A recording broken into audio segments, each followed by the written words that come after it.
Good morning, everybody. Welcome. Before I get started, I'd like to address one thing very quickly.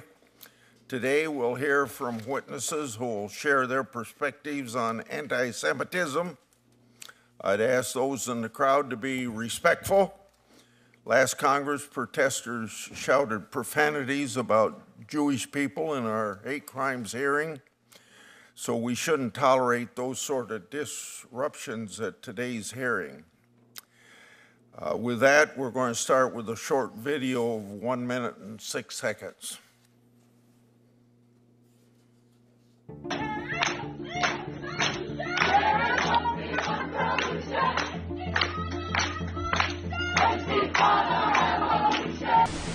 From coast to coast, campus to campus, Ivy Leagues, large universities, small colleges, and even high schools, pro-Palestinian protests are spreading and becoming increasingly disruptive. Long live the Intifada. There is only one solution: Intifada revolution. One protester was seen carrying a Hamas flag. This movement is mushrooming. We are Hamas! You're Hamas, wow. You're what? You're Hamas? Yes, we're all Hamas! 2023 anti-Semitic assault incidents increased by 45%, vandalism by 69%, and anti-Semitic harassment increased by 184%. Jewish students I talked to, John, said quite simply they don't feel safe. There's an acute problem taking place right now before our very eyes. I'll conclude by pointing out the obvious. Protecting Jewish people does not come at the expense of any other group. This committee held a generalized hearing on hate crimes entitled "A Threat to Justice Everywhere, Stemming the Tide of Hate Crimes in America." You notice that our hearing title is similar. Our hearing title is "Never Be Silent, Stemming the Tide of Anti-Semitism in America." I want to explain why this isn't another generalized hearing on every kind of hate with no specific outcome. October the 27th, 2023 was a very horrifying days, the most in recent memory.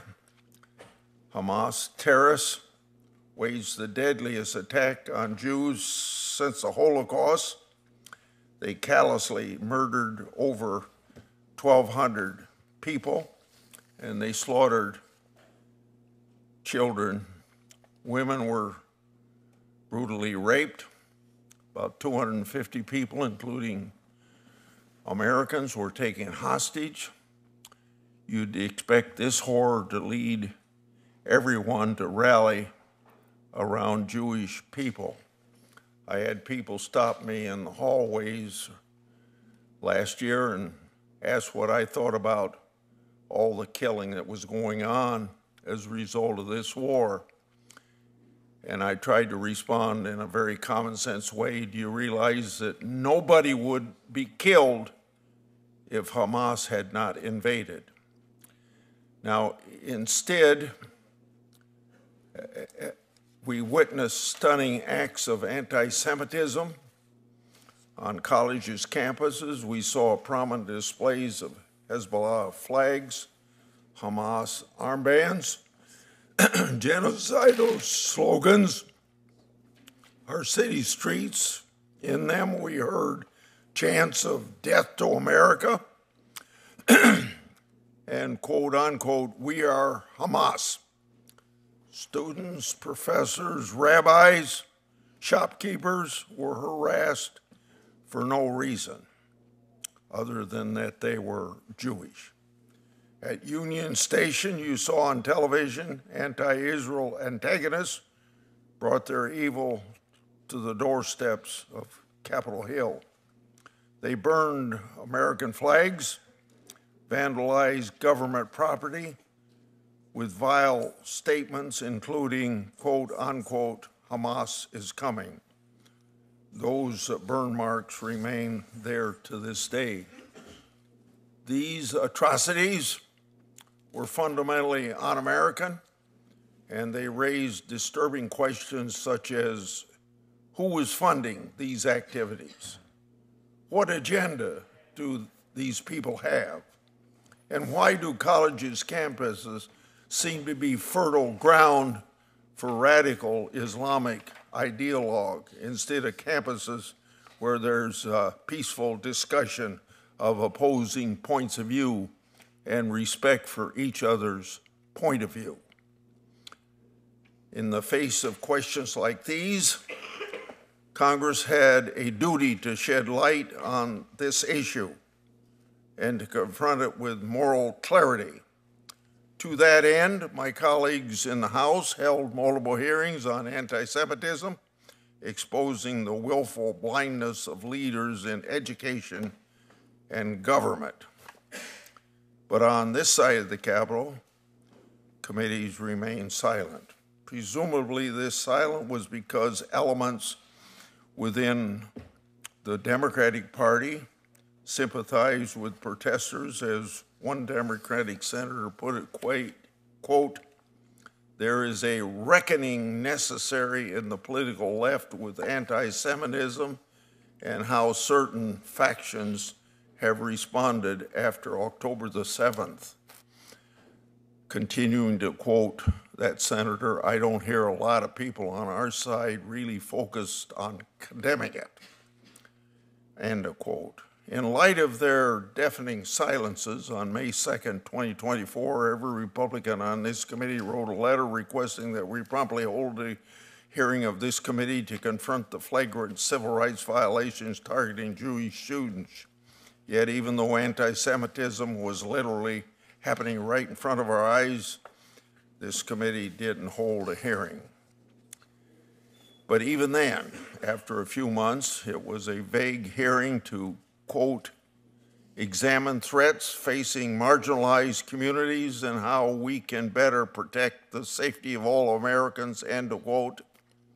During that hearing, we failed to give the issue of anti-Semitism the attention it deserved and the same attention it was getting on our college campuses.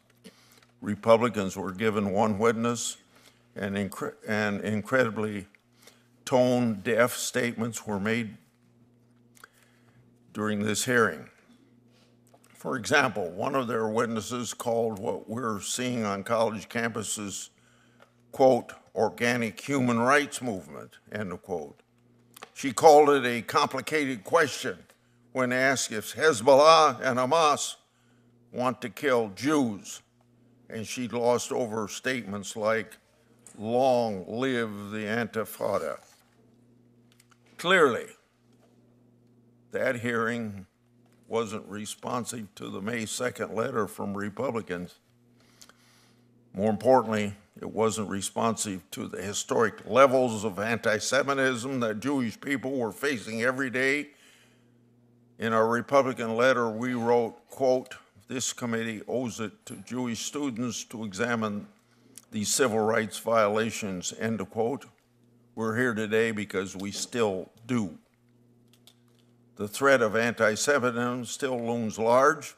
Just last week, activists took over an academic building at Barnard College, injuring one employee so badly that they were hospitalized, and anti-Semitism has found expression beyond college campuses too, including through boycotts, employment discrimination, and even ESG policies. You'll find few people who are more in favor of the First Amendment than this senator, and I oppose censorship over political debate. But threats to the safety of Jewish people are obviously not protected forms of speech, yet that's what we're continuing to see and hear. Our former hearing quoted Dr. King's wise statement that injustices anywhere is a threat to justice everywhere. And of course, we all hate, be it on the basis of someone's religion, race, or anything else. But a hearing about everything is a hearing about nothing. When college campuses are assisting protesters in setting up Jewish exclusion zones, we missed the mark. with a watered-down approach to anti-Semitism.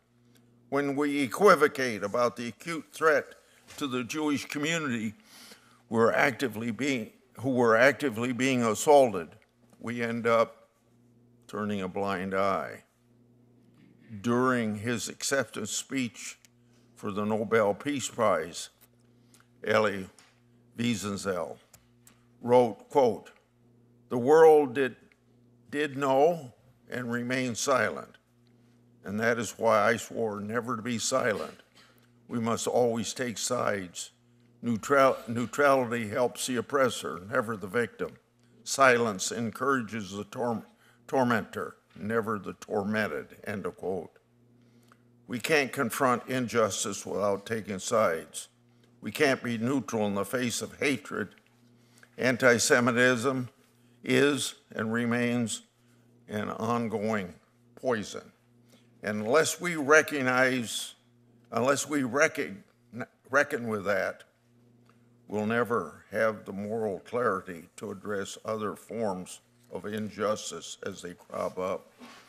That's why, along with Wiesel, we must swear never to be silent, and that's why we're here today to expose and condemn the recent forms of anti-Semitism that went unaddressed in the last Senate, and to discuss the ongoing forms of anti-Semitism that we're seeing even within the last couple weeks, and to do it here in this Congress. Senator Durbin.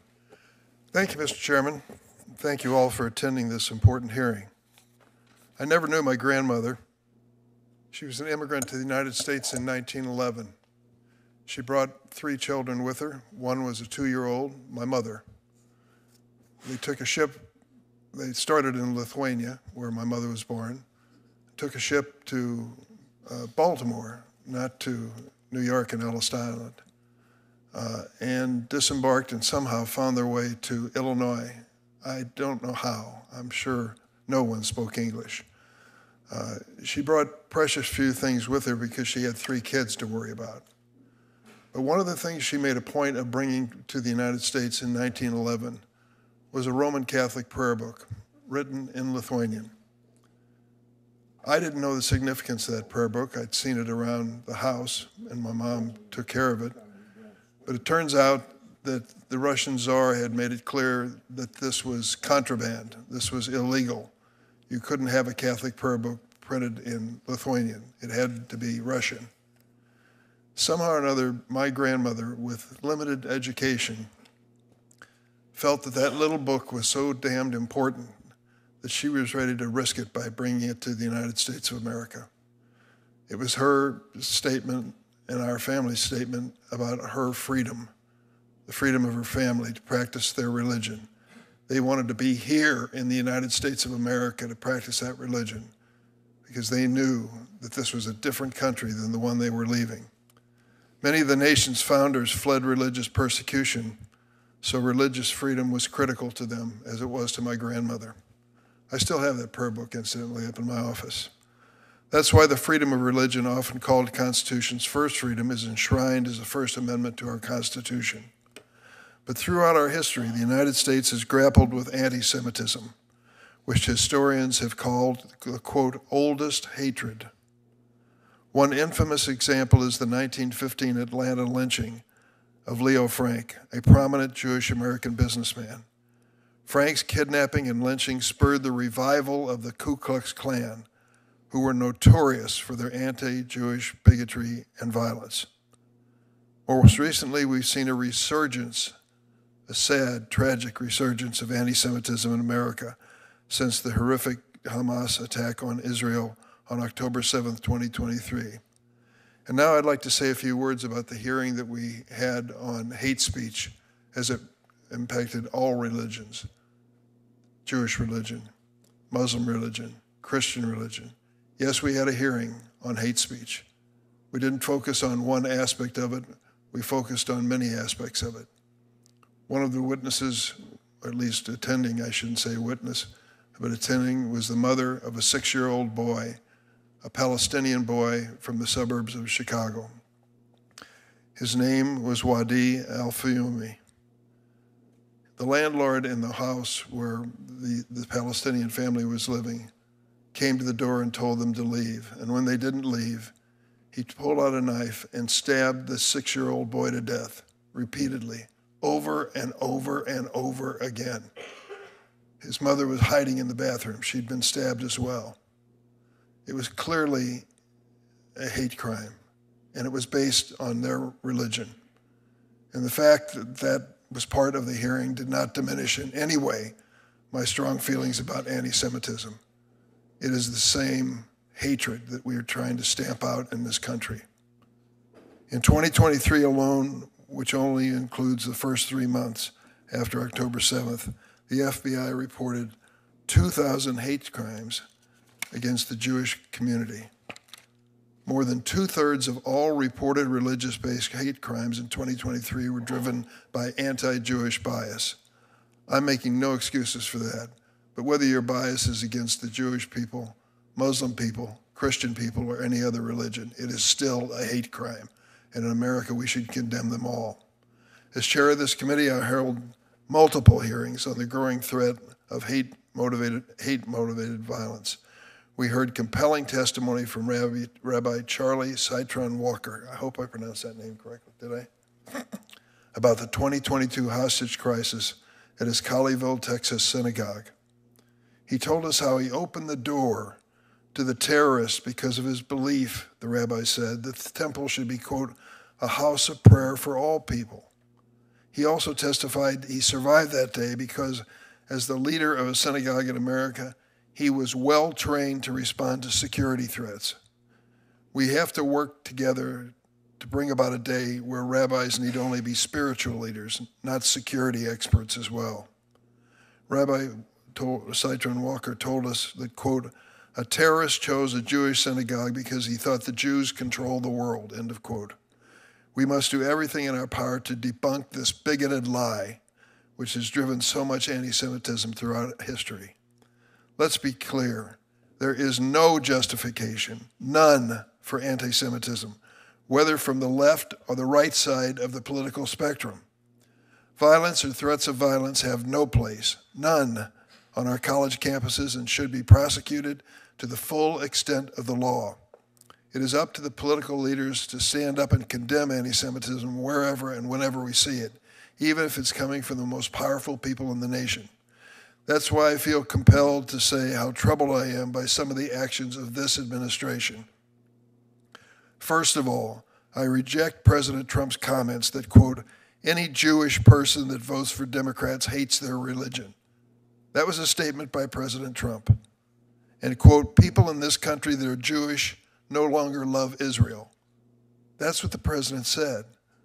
What does that mean? On his first day in office, President Trump issued a full, unconditional pardon to the thugs responsible for the January 6th insurrection. Many of the rioters who received pardons openly embrace violent anti-Semitism. Take Robert Keith Walker, who wore a black hoodie emblazoned with the quote, the shameful quote, Camp Auschwitz on that horrific day. Or consider Timothy Hale Cusinelli, who prosecutors identified as, quote, a white supremacist and Nazi sympathizer. A white supremacist and Nazi sympathizer. He told his co-workers that, quote, Hitler should have finished the job. Those are the words of Timothy Hale Cusinelli. He frankly often dresses up to look like Adolf Hitler, and here's a photograph. At Hale Cusinelli's hearing, Judge Trevor McFadden, a Trump appointee as judge, said, quote, statements and actions like yours, he said to Cusinelli, make Jewish people less safe and less confident they can participate as equal members of our society. After his release from prison, Mr. Hale Cusinelli was welcomed as a speaker at 2 events held by President supporters at his Bedminster Club. At one of these events, he received an award from Ed Martin. Name sound familiar? Now serving as President Trump's interim U.S. Attorney for the District of Columbia. Mr. Martin called Hale Cusinelli, and I quote, an extraordinary man, an extraordinary leader. This president has also given an outside role in his administration to Elon Musk. Mr. Musk has endorsed and followed some of the most far-right German political parties. He even suggested that, quote, there's, quote, from Elon Musk, frankly, too much of a focus on past guilt, and we need to move beyond that, he said. In response, Dani Dayan, the chair of Yad Vashem, the world's Holocaust Remembrance Center in Israel, said, and I quote, contrary to Musk's advice, the remembrance and acknowledge of the dark past of the country and its people should be central in shaping the German society. Failing to do so is an insult to the victims of Nazism and a clear danger to the democratic future of Germany. The Trump administration has also launched a broad attack on diversity, equity, and inclusion policies, which has already led one federal agency to suspend Holocaust Remembrance Day observance. If the Trump administration is truly committed to combating anti-Semitism on college campuses, they would not be talking about eliminating the Education Department's Office of Civil Rights, which is responsible for enforcing anti-discrimination laws in schools. In fact, the administration has already laid off a dozen officials from the Office for Civil Rights and ordered remaining staff to halt most of their work. I am deeply concerned that President Trump and his allies have promoted the so-called Great Replacement Theory. This theory was cited by the gunman who killed 11 worshipers at the Tree of Life Synagogue in Pittsburgh, the most deadly assault on the Jewish American community in our nation's history. He claimed that Jewish Americans are conspiring to destroy the white race by encouraging non-white immigrants to invade our country. In closing, I'd like to quote from a statement I received for this hearing from over 100 national and local Jewish organizations, including Reform, Conservative, and Reconstructionist movements, warning that, quote, history has made clear that our safety as Jews is inextricably linked with inclusive, pluralistic democracy and with the rights and safety of all people. When the rule of law and democratic norms are threatened, anti-Semitism invariably increases, and Jews and all communities are made less safe. That was a message from 100 national and local Jewish organizations about this hearing. I hope this committee can come together, across the aisle, to protect our democracy and protect the safety and security of the Jewish community.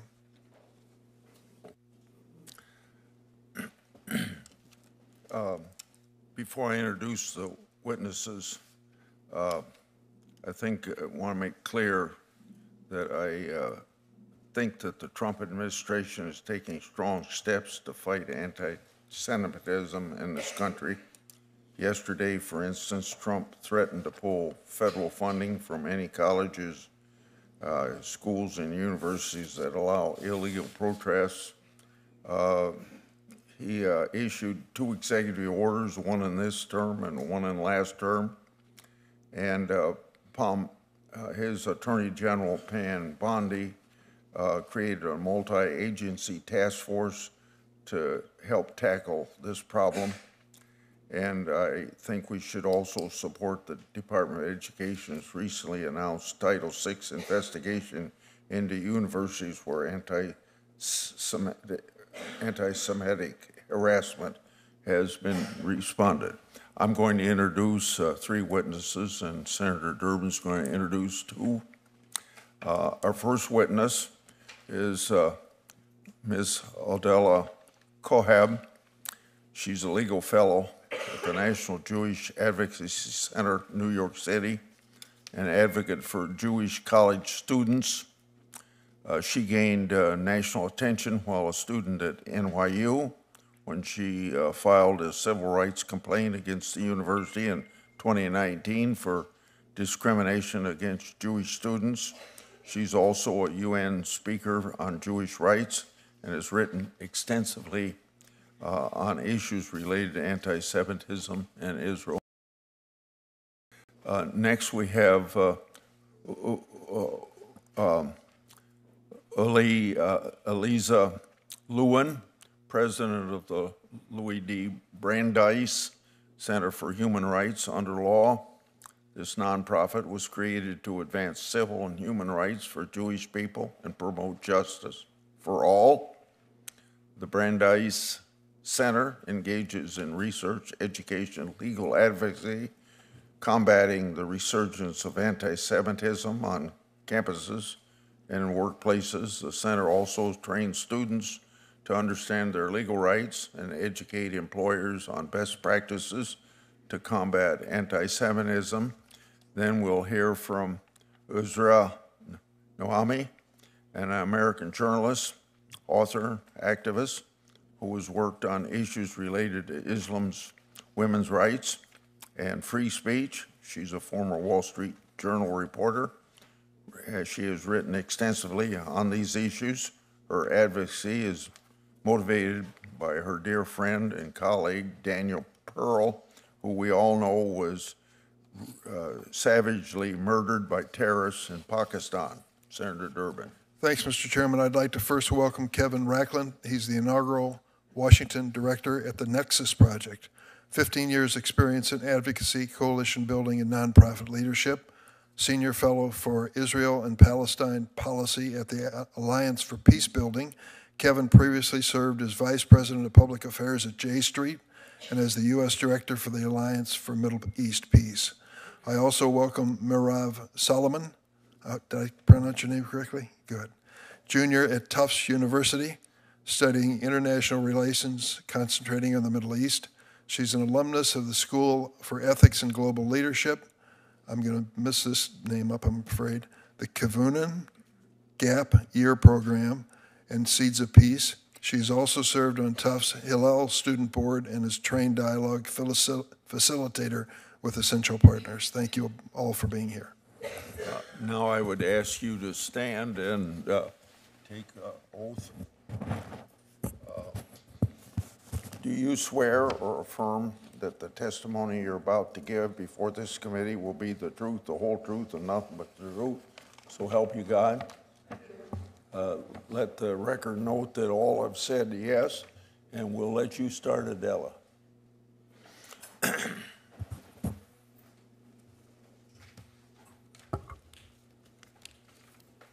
Please start. Thank you. Chairman Grassley, Ranking Member Durbin, members of the committee, good morning. My name is Adela Kochav, and I'm a legal fellow at the National Jewish Advocacy Center. My family is originally from Syria and Lebanon, and then they moved to Mexico City, where I was born, before we made our way to the United States. I grew up in a small Syrian Jewish community in Deal, New Jersey, where Zionism was always an integral part of my Jewish identity, like the overwhelming majority of the Jewish community in the United States. I started college in 2015 at what I thought was my dream school, NYU, and my first 2 years were great. But my junior year, everything shifted to Israel and Palestine. From boycotts in student government to boycotts against Israeli academics to 53 student groups pledging to boycott not only Israel, but the group that I was president of, and any group that would dare to partner with us. I, along with the Jewish community, felt entirely isolated. I met with 8 administrators across 5 departments who told me I was perceiving imagined threats. At one of our events, an anti-Zionist student set an Israeli flag on fire, while another grabbed the microphone from a Jewish girl chanting "Free Palestine." Protesters tore down our flags, shredding them and hanging them from trees and lampposts. NYPD made arrests for property theft and damage, reckless endangerment, and assault. All of this occurred in the presence of NYU staff, security, and administrators, but the school didn't even make a statement. That same week, I was mobbed by a group of anti-Israel students yelling slurs in my face with their phones in my face. And at one point, the president of student government, herself overtly anti-Zionist, felt the need to step in before things got too violent. She broke through her own friend group, pushed through the crowd, and urged me to run. I left student government and stepped down from all of my leadership positions. My professors told me to stop attending classes in the Middle Eastern Studies departments, and they arranged for me to take my final exams in a separate room away from my peers. Instead of taking action, NYU gave SJP an award for their outstanding contributions to NYU life. I tried to meet with the school, but again, my calls were dodged. At that point, I made the difficult decision to file a complaint against NYU for failing to protect the Jewish community. And remember, all of this was years before October 7th, 2023. In December of 2019, my case caught the attention of President Trump. He invited me to speak with him at a conference, and 3 days later, he signed the executive order on combating anti-Semitism. After that, I thought that things would get better. I made the decision to go to law school inspired by my experiences, but I chose to go to Yeshiva University, away from the hostility that I faced at NYU. I worked at the Queens DA and the Brooklyn DA, and I was ready to start my career as a prosecutor. Unfortunately, then came the events of October 7th, with Hamas's brutal attack in Israel and the aftermath that we saw here in America. Campuses across the country exploded with anti-Semitism, and I started getting calls from students asking me if they should hide their Magen Davids and take off their kippot. I was shocked and dumbfounded. I thought back to my time at NYU, and instead of becoming an ADA, I made the decision to work for the National Jewish Advocacy Center to defend Jewish civil rights. And senators, I'm here to testify that there's been no shortage of work. Yes, we focus on college campuses because that's where this kind of hatred is most apparent, but it's not necessarily where it's most acute. For example, studies show that campus-based anti-Semitism serves as a predictor for anti-Semitic incidents in surrounding counties. What I saw at NYU almost 6 years ago did not stay on campus. It has since spilled into workplaces, boardrooms, and city streets. At NJAC, we see Title VI cases on campuses, of course, but also in K-12 schools. We see Title VII in employment discrimination, Title II in public accommodations. We fight major corporations who are integrating BDS into their ESG policies. And we have dozens of cases for anti-Semitic incidents on airlines. At NJAC, we've also, after October 7th, have filed 5 major federal anti-terror cases against those providing material support to Hamas. We even used FaceBack Act provisions about obstructing houses of worship in order to protect synagogues from anti-Israel protests. The last administration had little appetite to enforce federal civil rights law that was already in place. So we had to take new ways, to pioneer ways to protect our community. I'm thrilled to see that the new administration is finally taking the issue seriously, but I'm also incredibly disheartened to see that some people still politicize this. First, at anti-Semitism hearings, we'll often hear from voices that don't represent the overwhelming majority of the Jewish community. Second, it seems that before this hearing, National Students for Justice in Palestine, which is one of the defendants in our anti-terror cases, sent out an email about this hearing looking for stories of the chilling effect that Trump's administration and their executive orders that he signed, especially after my case, might have on those tormenting the Jewish community. Now, we should give the committee the benefit of the doubt. SJP has never been known for their integrity. But even if the email's not true, it means that SJP saw an opening because of how political this has become. They're trying to attach themselves to the Democratic Party in order to co-opt their efforts to have a meaningful, real conversation about anti-Semitism. And I implore the members of this committee not to let that happen. I urge the minority to see us as people, your own constituents who actually need protection. We are the targets of hate crimes and discrimination. We want to work with you. Help us instead of looking for counterfactual counter-narratives. Next, I know some like SJP might frame steps to fight anti-Semitism as a threat against freedom of speech. Read the Anti-Semitism Awareness Act or the executive order, and they have nothing to do with speech. Anyone can say anything, no matter how abhorrent, about Jews or the Jewish state, but they cannot use that hate to justify unlawful discrimination. In terms of concrete proposals, we must adopt the IRA definition, which is supported by virtually every major Jewish organization, as well as the Bush, Obama, and Biden administrations across all federal discrimination law. Without a clear standard, justice is arbitrary, and anti-Semitism thrives in loopholes. Congress has the power and the obligation to close them. That, at the very least, should be bipartisan. Thank you, and I welcome any questions. Thank you very much. Now, Mr. Rashan. Thank you so much, Chairman Grassley, Ranking Member Durbin, and members of the committee. My name is Kevin Racklin, and I am the Washington Director of the Nexus Project, a group committed to countering the dangerous spike in anti-Semitism in ways that bring communities together and that preserve academic freedom and the right to free expression. Anti-Semitism in America has reached alarming new levels. The latest FBI data shows that Jewish Americans, which account for about 2% of our population, were targeted in nearly 60% of all religious hate crimes, a nearly 20% jump from the previous year. This demands our serious attention and urgent action. Today, we will hear from Ms. Solomon, and we have just heard from Ms. Coab about the human toll that anti-Semitism can take on students on campus. Harassment, protest chants targeting Jewish students because of their identity, Jewish students being excluded from organizations unless they renounce their Zionist identity, synagogues, JCCs, and preschools requiring armed guards. We even hear of Holocaust survivors who, for the second time in their life, feel the need to hide who they are. Whether it's the fallout from October 7th, or the growth of Nazi expressions online, Jews around the world have a heightened understanding of how much inherited fear and trauma that we carry with us as a result of the Holocaust. So the normalizing of Nazi symbols, ideas, and slogans, like the Nazi salute, is deeply shocking and upsetting. Seeing this salute, one of the most perversive signals of anti-Semitism on perhaps the most prestigious platform in the country, is beyond terrifying for American Jews and Jews all around the world. Who could have imagined a president hosting a known Holocaust denier like Nick Fuentes, or a rap star who promotes brazen anti-Semitism? Who could have imagined senior administration officials promoting the Great Replacement Theory rhetoric, the same ideology that drove mass shootings at Tree of Life, El Paso, and Poway? What more troubling signal can there be for the American Jewish community?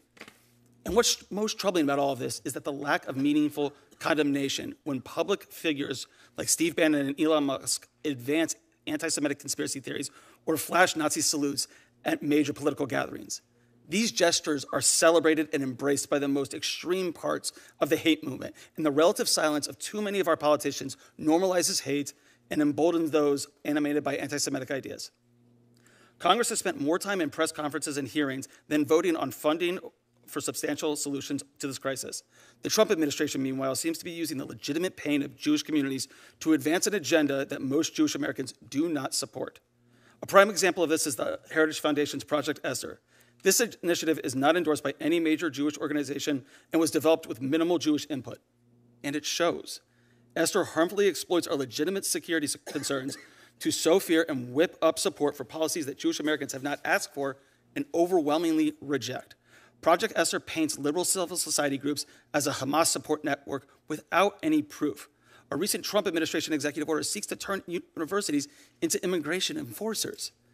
These actions divide communities and waste critical resources that could be used more practically to tackle actual anti-Semitism in this country.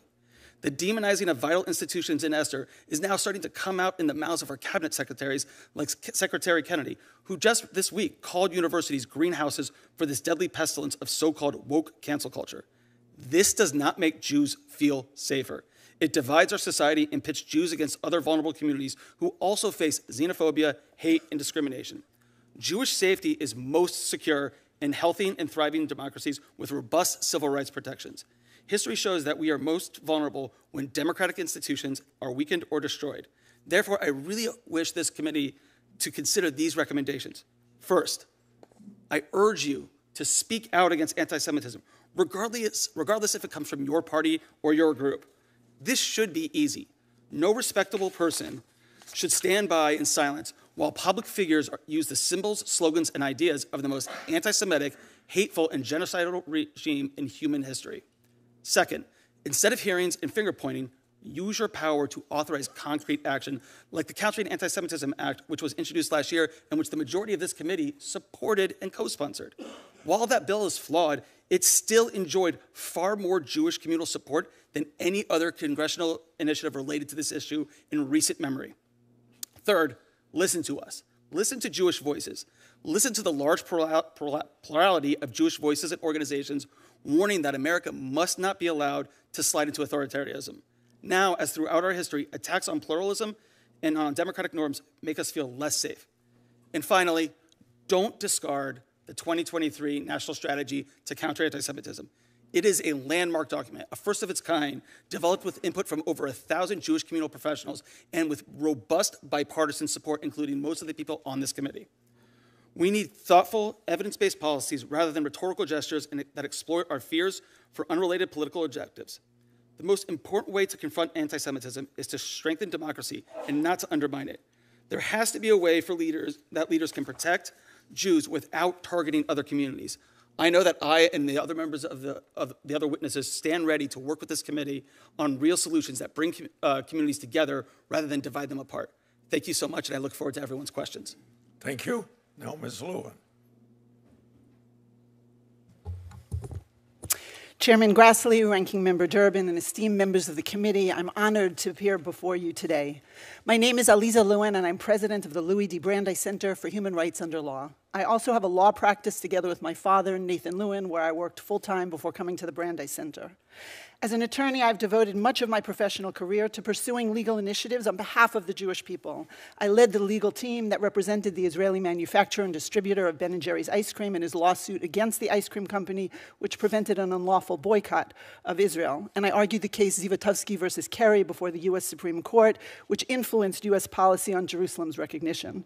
And together with my father, we brought the first first case in the U.S. under the Anti-Terrorism Act, which helped establish a legal precedent enabling American victims of terror to sue domestic-based groups that provide material support for terror.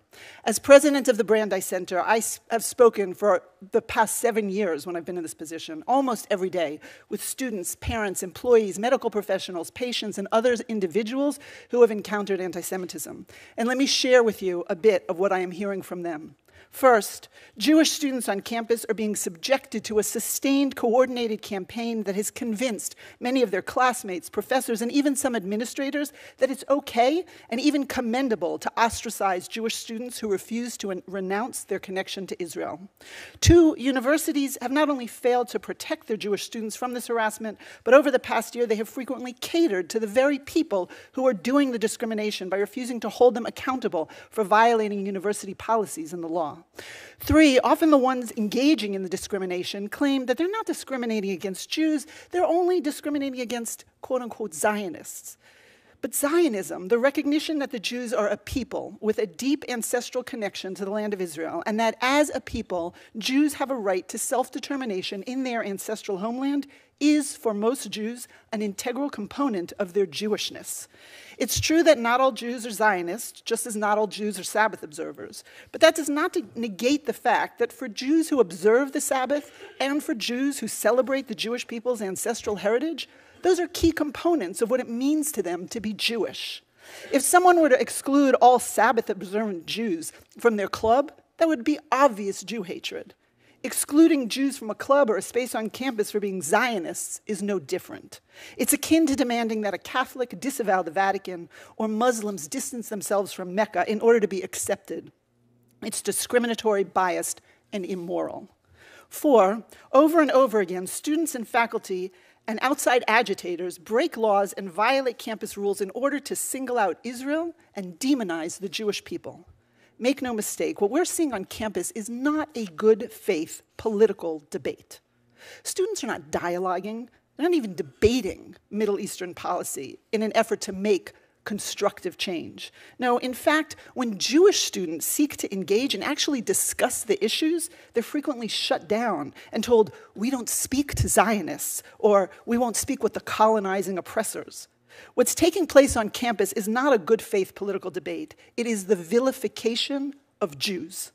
Some have referred to it as the placard strategy. The messaging boils down to this simple equation of the Star of David equals the Zionists equals some evil concept. You can have your choice: apartheid, ethnic cleansing, colonialism, genocide, right? Those concepts are not being offered for a discussion about whether or not we meet the legal definition of apartheid or ethnic cleansing or genocide. No, they are being offered just to hammer into people's head the equation that needs to equate the Jew with evil. After October 7th, we began to see new placards on the campuses that said, let's keep our campus clean, with the Star of David in the trash can. So now the move has begun to push the Jews out of acceptable society. Number five, this Jew hatred is now spreading beyond the campuses. We're seeing it spread to workplaces, the healthcare industry, the publishing industry, and more. And six, the IRA definition, the most universally accepted definition there is desperately needed now to help educate administrators and society on how to tell the difference between a good faith political debate and the vilification of Jews. We should be engaging in the former and avoiding the latter. The IHRA definition states explicitly that, quote, criticism of Israel similar to that leveled against any other country cannot be considered anti-Semitic. It's not anti-Semitic to criticize Israel. It is anti-Semitic to demonize, delegitimize, or apply a double standard to Jews and the Jewish collective, the Jewish nation state. And we need to begin using the IRA definition to understand the difference between the two. Seven, it's become clear to me that without congressional oversight, schools and workplaces are not going to fix this problem on their own. The law is a powerful motivating tool, and we need to begin using it to give administrators the backbone to hold accountable those who are engaging in this Jew hatred. I thank you again for including me in this hearing, and I look forward to answering your questions. Thank you, Ms. Lewin. Now, Ms. Sullivan. Chairman Grassley, Ranking Member Durbin, and members of this committee, I'm grateful for the privilege to testify before this committee and for your attention to the issue of campus anti-Semitism. My name is Meirav Batsheva Solomon. I grew up in Raleigh, North Carolina, and I'm a junior at Tufts University studying international relations. I'm a proud Jewish American and the daughter of 2 conservative rabbis. I'm grateful for the tradition I grew up in, the values and ethics it instilled in me, and for the Jewish community I have found at Tufts. I'm here to share how I and other Jewish students experienced the increase in anti-Semitic incidents. Since October 7th, we've seen some rhetoric at anti-war protests cross the line into ugly stereotyping, hateful vitriol on social media, and violent threats against Jewish students. For me, for my friends, for my community, the issue of anti-Semitism is heartbreakingly personal and real. Too many protesters have embraced anti-Semitic tropes or conflated the government of Israel with Jewish people around the world. But we cannot give up on the colleges and universities we call home. We have no common cause with those who want to discredit or defund higher education. Protecting education, civil rights, and open dialogue is vital to my future and to the ability of Jewish students to succeed and thrive. The vast majority of our classmates are not Hamas-aligned radicals. They're students whose perspectives may differ from ours, but must be welcome as long as they voice them respectfully. When my grandparents applied to college, anti-Semitic quotas kept them from getting a fair shake. We shouldn't let the hateful ideas of a small minority of students be a reason to dismantle the education they fought so hard for. Anti-Semites ascribe many sins to Jews. They charge us with deicide and propagate myths of blood libel. They blame us for capitalist excess or for communist plots, for rootless globalism or dual loyalty. But Congress and the Trump administration are abandoning the most effective tools the government has to fight anti-Semitism in all of its forms. The Department of Education's Office of Civil Rights handles cases of discrimination and harassment against Jewish students, providing a crucial avenue for Jews and other minorities to advocate for our rights. This administration has suspended thousands of OCR investigations and no longer allows students or their families to file complaints. And now the office's future is uncertain. By threatening to withhold federal funds from universities that do not scrap their DEI programs, this administration is threatening the future of Holocaust awareness and anti-Semitism education on campus. This administration seems determined to sacrifice resources that keep Jewish students like me safe at the altar of their culture war. This president is taking a cue from the Heritage Foundation's Project Esther, developed by a task force that includes Christian nationalists without any major Jewish organization's input. Project Esther blames the spread of anti-Semitism on us. It completely ignores any anti-Semitism on the right, where year after year, the vast majority of violent incidents occur. As the president's close advisors raise their arms in fascist salutes, bigots on social media glorify Nazis and denigrate Jews, and white nationalist groups stage xenophobic rallies, we must be honest about the most urgent threat to the Jewish community. It is not student protesters, but the bloody legacy of Pittsburgh and Poway, Charlottesville, and the Capitol riot. I cannot blame Jewish students who, amid growing right-wing terror, see this fixation on campuses as more about someone else's political agenda than our safety. True support for Jewish students like me means listening to our diverse experiences and needs and not using us to advance partisan agendas. Our parents and grandparents fought for the right to a quality education for Jews and for all Americans. The actions of this administration are divisive, and they erode the civil rights and basic freedoms that have allowed American Jews to flourish. Our right to a thriving, equal future depends on your commitment to protect the values of pluralism and democracy in which Jews and all Americans can thrive. Thank you, and I look forward to your questions. Thank you very much. Now, Mrs. Noamer.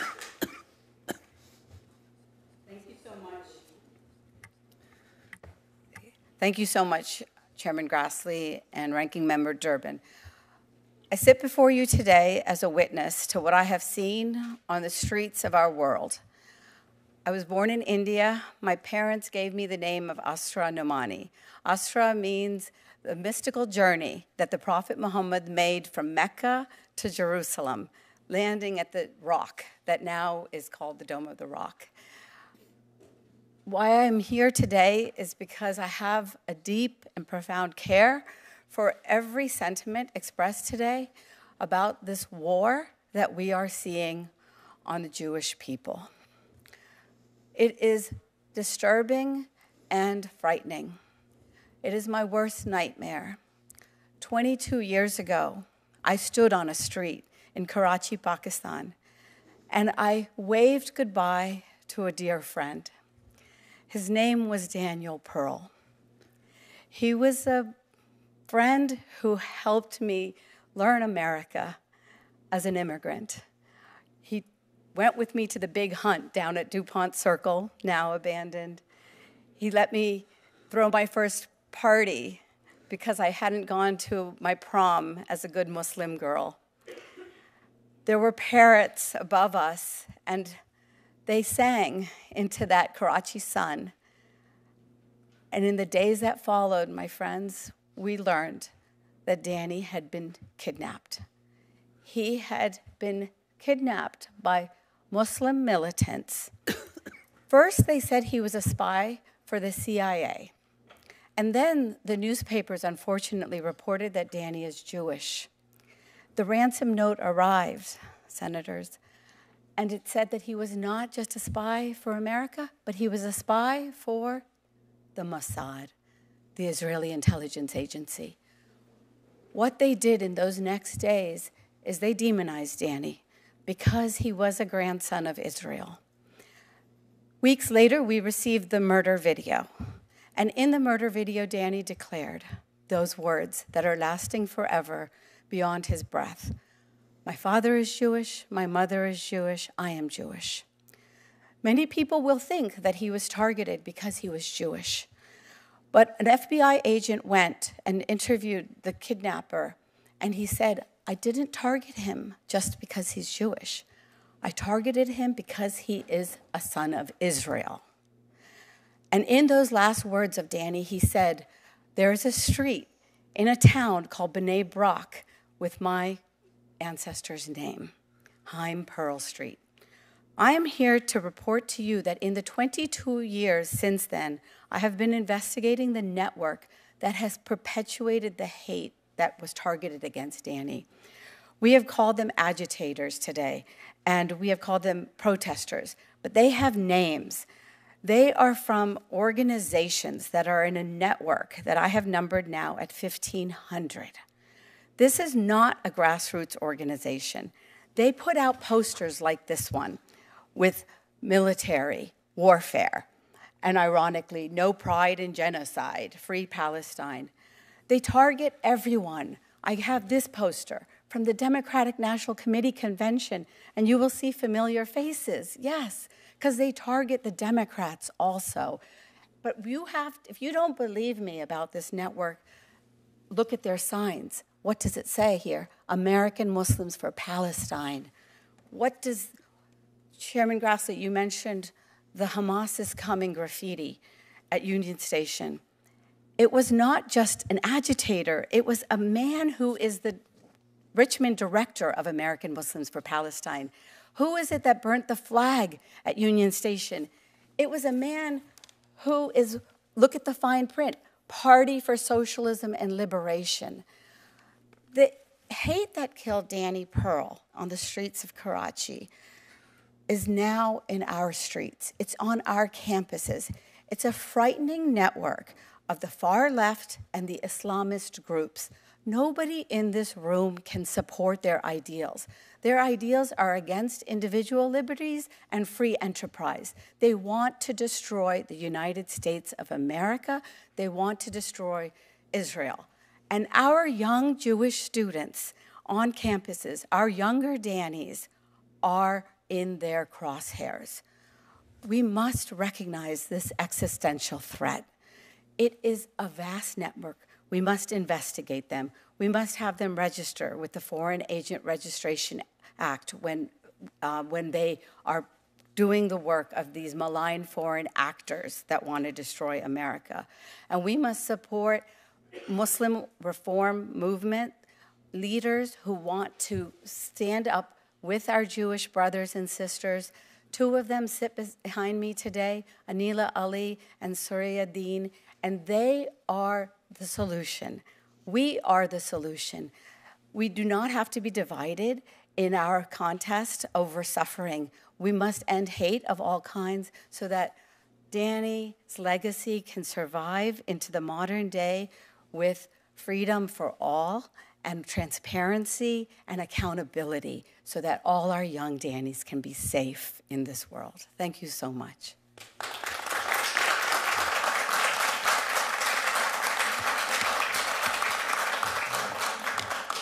Before we start our 5-minute round of questioning, because there's a vote on, and I'll be gone for a short period of time to vote. If there's a Republican president, please take over. But if there's no Republican here, I hope the Democrats will take turns asking their questions. I'm going to start with you, Ms. Noami. At our last hearing, a member of the other side said, quote, "What we are trying to do is to identify a problem in America that extends beyond the Jewish population," end quote. As a Muslim woman, I'm sure hate crimes against all religious minorities trouble you, and you've said that very clearly just now. But in our current environment, do you think that anti-Semitism warrants attention in its own right? Sir, it absolutely does warrant attention in its own right. Anti-Semitism is now an industry. It is an industry that is being perpetuated, unfortunately, by organizations that even have nonprofit status in America, 501c3s, 501c4s.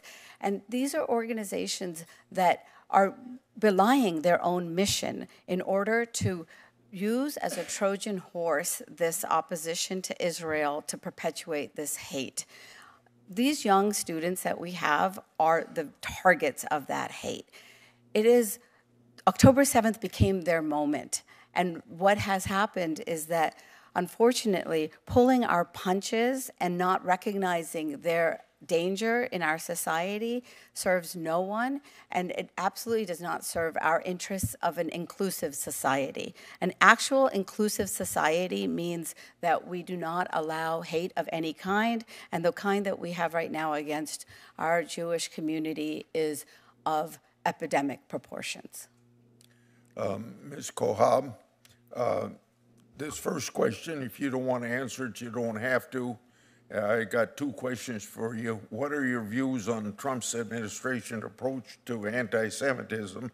And what is the most thoughtful and effective way that you think the task force can address the issue? Thank you for the question. First, I want to say this is about anti-Semitism, but I do believe that President Trump has been the greatest ally that Israel has had in the White House and that the Jewish people have had. When I was a student and I filed my complaint against NYU after feeling I was consistently ignored, Trump's administration invited me to speak with him, and he signed an executive order on combating anti-Semitism, and that speaks volume. And it really, really pains me to see that after what we saw on October 7th, when every single campus erupted in anti-Semitism, the students that were on campus across all universities didn't have the same treatment. They did not feel heard by the administration. They didn't see an executive order making sure that their rights are protected and heard. And actually, during last administration after October 7th, not a single university has lost its federal funding under Title VI, despite how many Title VI cases have been filed against them. So I have to say that I very much welcome Trump's actions in combating anti-Semitism. Now, your second question, can you remind me? What is your most thoughtful and effective way that you think the task force can address the issue? Absolutely. I think that the first thing that the task force has to do is adopt a definition. And the IHRA definition has been adopted by the overwhelming majority of Jewish organizations. Actually, of the conference of presidents of the major Jewish organizations, 51 of 53 have adopted the IHRA definition. 38 states have adopted the IHRA definition. The United States government has adopted IHRA for Title VI, and also they've adopted it in the State Department in 2015. In order to have a definition, you must have objectivity, and this is a definition that, number one, understands anti-Semitism the best. Its examples show how anti-Semitism shifts and shakes and changes with the times depending on what people want to scapegoat. And there is also the requirement of objectivity. In order to have a good working definition, it must be objectively be able to be recognized in order to be used. And IHRA is that objective definition. I think that until we pass a bipartisan act that defines anti-Semitism, we cannot fight it, because it's impossible to fight something that you can't define. And then also for you, bin Laden's letter to America, this surfaced in November 2023, surged in popularity on social media.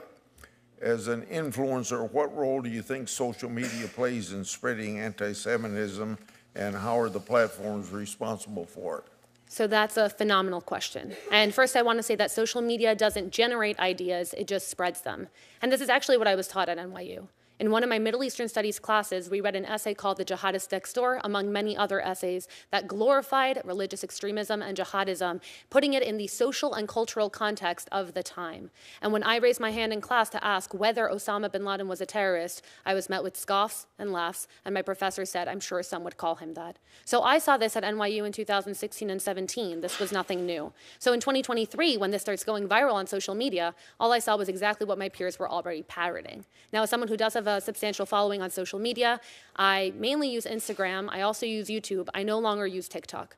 The algorithms across all platforms have been ripe for anti-Semitism, not only because of the sheer numbers, because of the way that clickbait works. A video that I would post on Instagram would go viral on TikTok in a completely opposite direction, to the point that I was getting death threats, calls for me to commit suicide on the daily, and I'm no longer on TikTok. Now, when it comes to anti-Semitism across all social media platforms, they've done way too little. Their bias reporting is completely non-transparent. I've had posts taken down where I was just reporting on anti-Semitism, while other people who were holding up Nazi symbols or who were openly calling for the genocide of all Jews had their posts continue to stay up. And I think that until we look at the way that social media is perpetuating these dangerous ideas, which do exist and have existed, we're going to have a very big problem. And I do have two younger sisters, both of them Gen Z, very different politically. And if you look at what each has on their algorithm, they're looking to divide and distract. Senator Durbin. I'm trying to resolve in my mind the notion that we are all committed to stopping anti-Semitism, while at the same time the funding of certain agencies which have that responsibility is being cut dramatically. Mm-hmm. The Office of Civil Rights in the U.S. Department of Education is reportedly, under the new administration, no longer opening cases based on complaints from students like Ms. Solomon and families of anti-Semitism on campus. Instead, they're focusing on so-called directed investigations ordered by the new administration. Employees have said that they've been told not to communicate with students, families, and schools involved in cases launched by the previous administration, with the exception of disability-related claims, and to cancel scheduled meetings and mediations. The funding of this Office of Civil Rights is critical, and it's not been adequately funded for a long time, despite opening a number of Title VI investigations about anti-Semitism since the October 7th, 2023 terrorist attack in Israel. So it comes down to this. If we're going to close down diversity, equity, and inclusion, which is not only proactive but also reactive to discrimination, if we are going to underfund the Office of Civil Rights, we can have these hearings every week. In fact, we can have them twice a week. And the obvious question is, who's going to litigate the claims that are made of anti-Semitism on campus or anywhere else? If you truly want to stop anti-Semitism, you at least have to leave open the possibility that there will be some way to litigate your case. Ms. Solomon, have you seen this experience? Yes, I have seen this experience across campus. The fear for Jewish students to now report and be able to access avenues of advocacy, to be able to advocate for themselves on college campuses, whether they face anti-Semitism on the right or the left, has been severely harmed by this current administration. Mr. Rockland?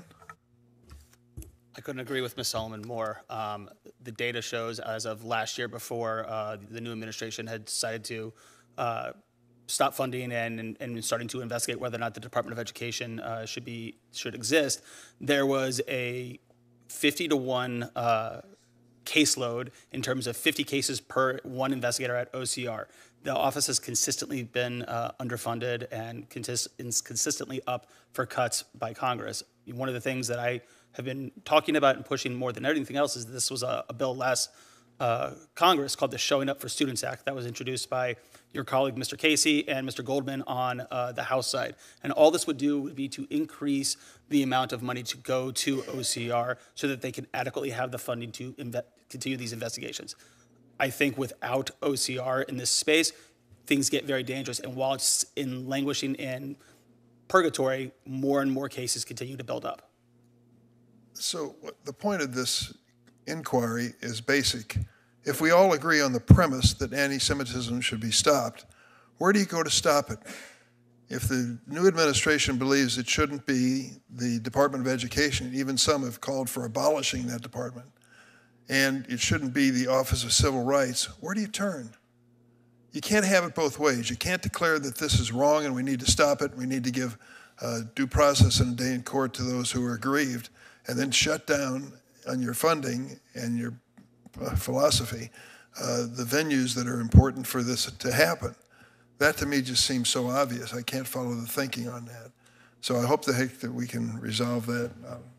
Let me yield at this point because I have to go vote to Senator Lee. Thank you. Thank you very much. Thanks to each of you for being here. This is an important topic and one that we've got to wrestle with. You know, over the last year and a half, far too many of our once respected academic institutions in America have become hotspots, not just places that tolerate it, but hotspots of anti-Semitic rhetoric, violence, and hostility. The inaction of both university presidents and university administrators, along with inaction on the part of the Biden administration.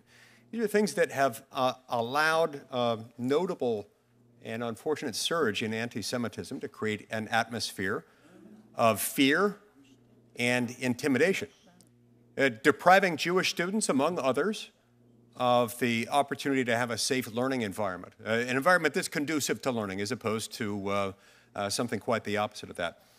Now, in contrast, just over the few weeks he's been in office, President Trump has already issued an executive order to combat anti-Semitism on the campuses of America's colleges and universities.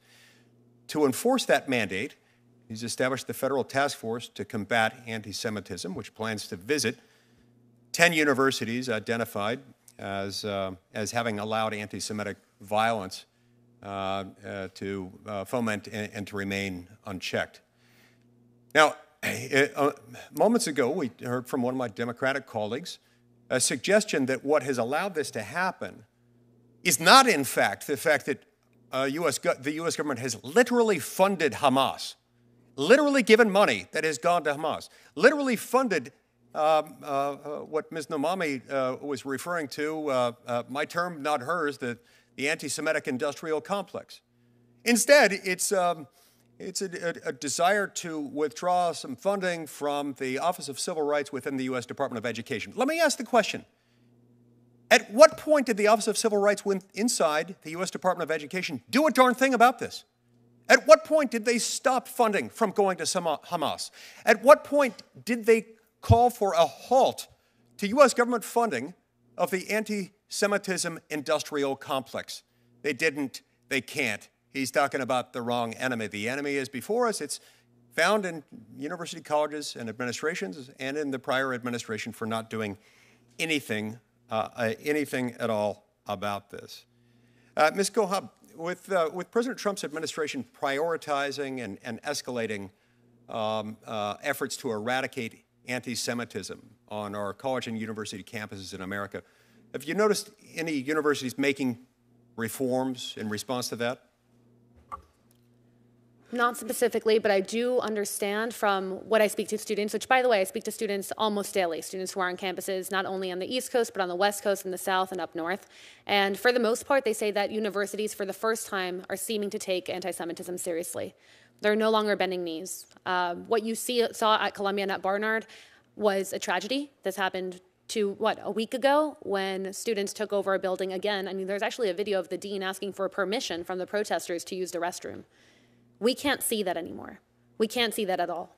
At the same time, I do want to say that it seems that the new administration, because they're putting teeth finally behind the Civil Rights Acts that we've been begging to be enforced, administrations are finally making a difference. Take, for example, NYU, which last year I filed my case against them in 2019, and then there was another case filed against them in 2023. They've changed their policies to have an anti-Zionism section that straight up says that you cannot use Zionism as a litmus test to let students in or out of spaces. You cannot ask students whether or not they're Zionists. You cannot have Zionist-free spaces. That's a huge step forward. I really think that administrations have started realizing that they were privileging activism over academics to the detriment of not only their Jewish population, but to any student who might think differently. often using contrived, supposed, but really false inadequacies in the law as a justification for it. Either an interpretation of the First Amendment that it really can't be reconciled with First Amendment jurisprudence, or in some cases, supposed inadequacies of the civil rights laws that don't exist. Now, the Anti-Semitism Task Force plans, at least initially, to visit the following 10 schools: Columbia, George Washington, Harvard, Johns Hopkins, New York, Northwestern, UCLA, Berkeley, Minnesota, and USC. Are there other schools that you would add to that list that ought to be at the top? How much time do you have? I do think that every single Ivy League school is to blame. I think that there's some schools that can be studied. So, for example, there are studies like in Florida or schools in Georgia that immediately shut down the encampments. Even, for example, at Princeton, they put out a statement after the encampments at NYU and Columbia where they said any student who attempts to encamp will be suspended and possibly removed from the university. They had 2-3 students try to encamp, and it was shut down immediately. I think if I'm thinking of other hotspots, was Berkeley on your list? Stanford? It was not. So I'm sure there are lots of others that could be mentioned. Maybe we can cover those in a subsequent meeting. Ms. Nomami, what tools does the U.S. Department of Justice have at its disposal to go after those suspected of committing hate crimes against Jewish Americans? Well, we have to prosecute. And to your earlier point, what has happened is that this anti-Israel industrial complex, as you very eloquently put it, has created franchises at these various universities that have taken money from these malign foreign influence actors. I would add Georgetown University to your list, where I taught journalism, George Mason University, UC Berkeley. They are creating this conveyor belt of radicals that are now going into our streets and on our campuses. The efforts that the Justice Department has to do is, one, investigate the malign foreign influence. Behind me, you will probably recognize the familiar color of the Code Pink activists. And what is unspoken oftentimes is the fact that a man by the name of Neville Roy Singham has helped to fund this Chinese propaganda against America, using Israel, for example, and Jews as now a Trojan horse to have this kind of hate. We have to stop those malign foreign actors. The signs that I've shown you include this lovely manifesto from the America's Communist generation, the American Communist Party. So these are malign foreign actors that are in the United States of America, and they want to overthrow our system as we know it. And to me, that is the most serious way that we can try to dismantle their network. Marxism and anti-Semitism make a wicked combination. They tend to go together. Yeah. Senator Klobuchar. Thank you, Senator Lee. I believe, as a former prosecutor, having seen some of this firsthand, and the fear and the danger is that we must stand up and speak out against hate crimes and anti-Semitism whenever they occur. To me, this means the basic idea of making sure that we prioritize with law enforcement enforcement of our laws, hate crimes. It also means ensuring funding for the nonprofit grant program, which I was involved in early on when we started to expand it, and funding security upgrades at our synagogues, at our nonprofit organizations, and places of worship. It's critical that students feel safe in their schools, and it is also critical we allow peaceful protests. This is important in my state. Minnesota has a very strong and sizable Jewish population. We also have a sizable and strong Muslim population. And I always remember, as I look at how sometimes things do work, I look at one point when one of our Jewish community centers nearby where I grew up got a hateful threat call, and the kids ran out in their swimming suits in the middle of the winter. The seniors who were there for classes out without no coats, and they were, as they said, wandering in the wilderness in the middle of the snow. And when they got back in, when the threat was assessed and they were allowed back in the center, they checked their answers on their phone calls, and the first one that they had gotten was from our Islamic Center, offering them a place to meet and a place to go. So that's what guides me as I think about what we want to see more of in this country. So I'm going to focus on you, Mr. Rachlin, although I do appreciate all the witnesses.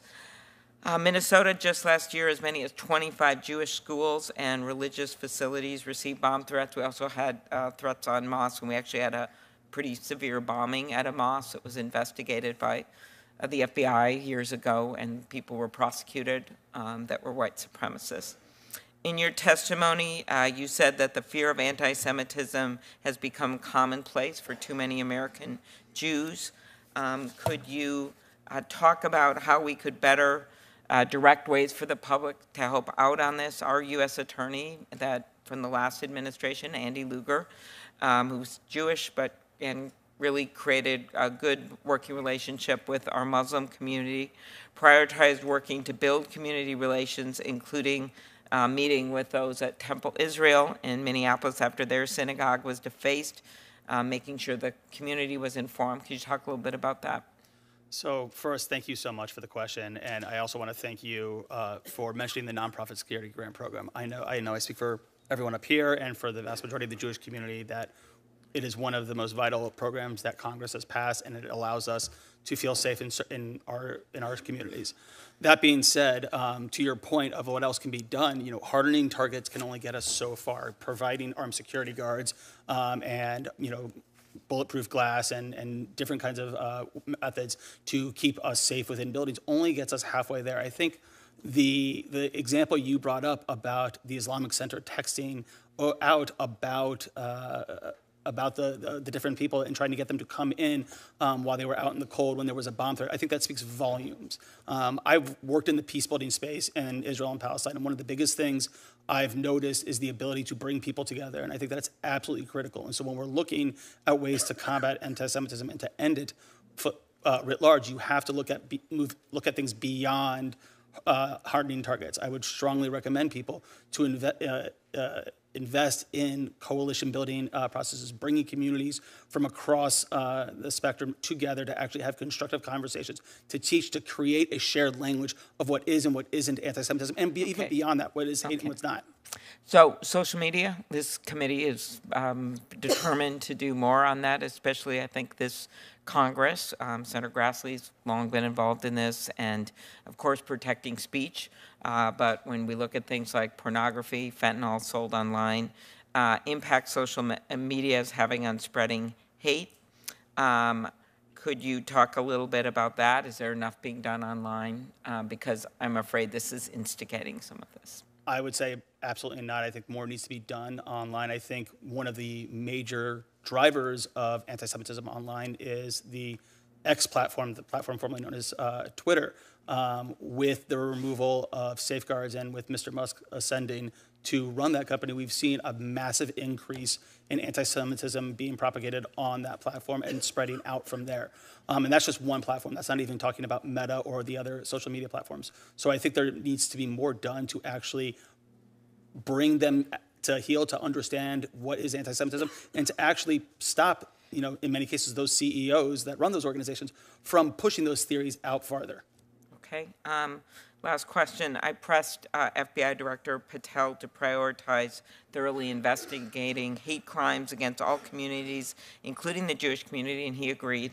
What steps do you think the FBI, since we are the federal body here in the Senate, can take to making combating hate crimes a priority?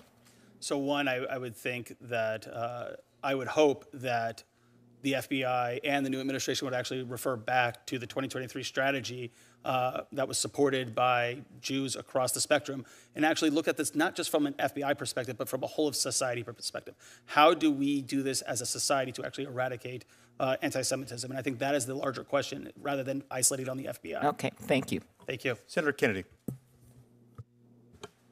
Thank you all for being here. Ms. Solomon, I want to be sure I understand your testimony. Did I understand you to testify that anti-Semitism is worse under the Trump administration? Senator, thank you for your question. You don't have to thank me.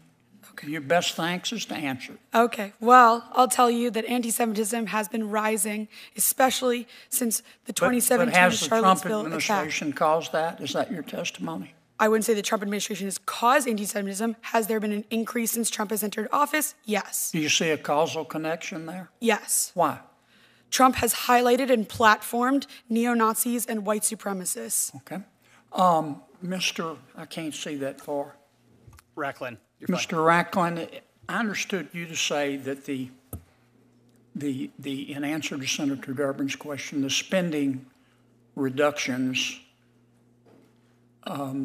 reducing the federal budget would increase anti-Semitism. Isn't that what you said? No, I did not. I said that the constant threats to cut money to the Office for Civil Rights and the Department of Education prevents the federal government from adequately investigating anti-Semitism and other hate crimes on college campuses. So you think one way to stop anti-Semitism is to give people more money? Is that right? I think one of the ways is to actually fund people that are actually designed to investigate anti-Semitism on college campuses. What's there to investigate? We see it. We see it. Saw it. Did you watch television? Did you see what happened at Columbia? Absolutely. Yeah. I mean, it was clear to me that the administration at Columbia and most members of the faculty believed passionately in diversity, equity, inclusion, and the right to hurt Jews. That's what I saw. Isn't that what you saw? I saw. Isn't that what you saw? I saw protesters against the war in Gaza and them using some anti-Semitic slogans and thoughts. I would say, however, that it's hard. I would say, isn't that however, what you're telling me? that that's not what you saw. Now, don't get off the subject on me now. You're telling me that's not what you saw. I'm telling you that it is difficult for the federal government to adequately address the issue of anti-Semitism. Are you telling me the Columbia administration and the faculty was supportive of the Jewish community? I think that they are trying to find... You need to stop dipping into your ketamine stash. Into what? Excuse me? Now, if we're going to solve this problem, we need to talk about it. And it wasn't just at Columbia. It was at Berkeley. It was at UCLA. It was at Barnard. And Columbia has a history of discriminating against Jewish people. They used to refuse to let Jewish students come to their university. Now, you can try to bubble wrap this, but that's what I saw. If you want to stop a lot of the anti-Semitism, maybe we need to stop teaching kids to be anti-Semitic. Sir, I would relish that opportunity. Let me ask you a question, Ms. Kohab. Did I say that right? Kohab. Do you think it's possible to feel compassion for the Palestinian people without hating Jews? Absolutely. Would you elaborate on that? Because it looks to me like many of our Ivy League universities, they weren't the only ones. Some universities handled it well. Vanderbilt, University of Chicago, Tulane. But it looks like the administration was teaching kids you got to pick a side. Mm-hmm. You either have to hate Jews or you have to be for Hamas. You can't be. There's no middle ground. Tell me what you saw. You've written a book about it. Maybe Mr. Rocklin ought to read it. Just because we are testifying, I wrote a chapter in the anthology Young Zionist Voices about what's happening on college campuses, and my book is coming soon, so look out for that. Good plug, but so let me answer your question. Can you feel compassion for the Palestinian people and not hate Jews? Absolutely. I think that what I've seen on college campuses is a pushing of a Marxist framing of the way that you see the world. And this is not only in liberal studies departments. I've taken dance classes, I've taken creative writing classes, where your final project is literally called The Political is Personal. And what they're teaching you on college campuses is that the political is personal and that everything should be personalized. And there's a global north, a global south, a global right, and a global wrong. And the issue with college campuses and what's happening right now in the United States is that we're allowing ideology to drive violence.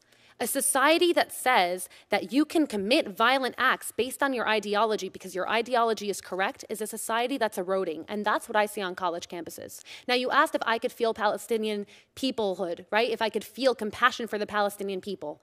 Absolutely. And every night when I go to bed, yes, I pray for the Jewish people, but I also pray for the Palestinian people, for God to send them leaders that actually care more about their safety. Leaders that put their people's safety in order to propel an ideology at risk aren't leaders. If you look at Hamas, they tout what happened after October 7th up until this day as a victory.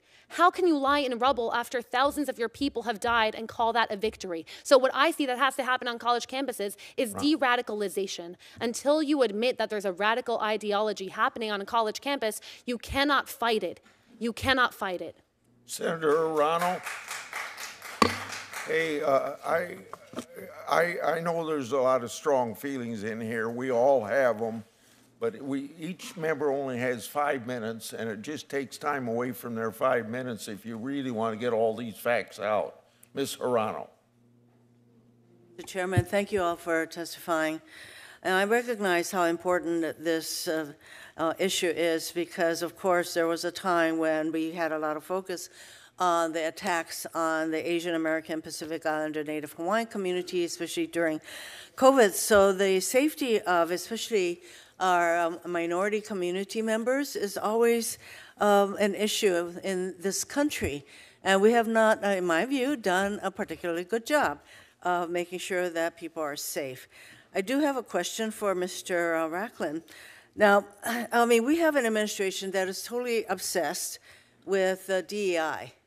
To the point where they want they've put out the word that any reference to diversity, equity, and inclusion should be wiped out of all of the websites of our administration, including to agencies that get federal money. So I will give you an example of how ridiculous all of this is in my view. I met with a group of people from the Department of Agriculture in Hawaii, and that they had to remove reference to diverse crops. And now you know that equity is also involved in things like equity in your house. So this, what I would call the obsession with DEI has been very weaponized. Mr. Racklin, Title VII of the Civil Rights Act, which is a longstanding law, prohibits discrimination on the basis of race, color, religion, sex, or national origin. We already have a law. We already have a law that prohibits discriminatory hiring, for example, and also in employment, et cetera. We already have that. So what I don't get is why there's all this anti-DEI fervor that I think adds to the kind of discrimination and divisiveness in our country. So first, do you have any thoughts about what's happening with DEI and how it's not helping? Yeah, first, in addressing discrimination in our country. First, thank you, and thank you for pronouncing my name correctly. But I would say this regarding to DEI and what exactly you said about Title VII is one, we have laws on the books. The ability to attack DEI initiatives and the continuous obsession with them does nothing but create division within our society. If the administration was truly interested in actually addressing this, they would look for ways to actually bring different populations together and different communities together rather than labeling things as diversity, equity, inclusion, and trying to divide them apart. It's a very strange obsession that I've noticed over the last several months, actually. I think that it's definitely become weaponized as far as I'm concerned. And the DEI is blamed for everything by people who obviously have not faced the kind of discrimination that truly should be illegal. And it already is, frankly.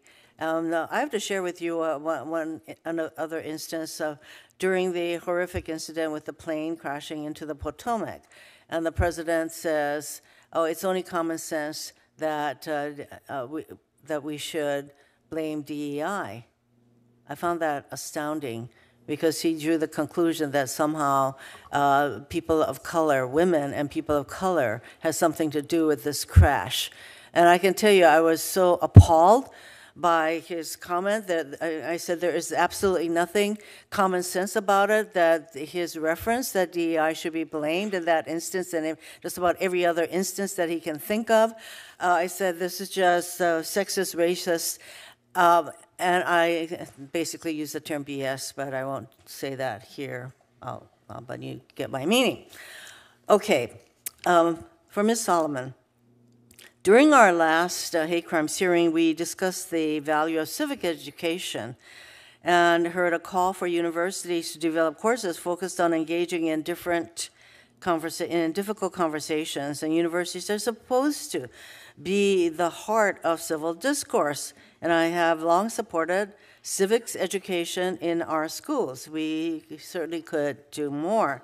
Ms. Solomon, do you think schools and universities are doing enough education on civil discourse? Thank you so much, Senator Hirono, for the question.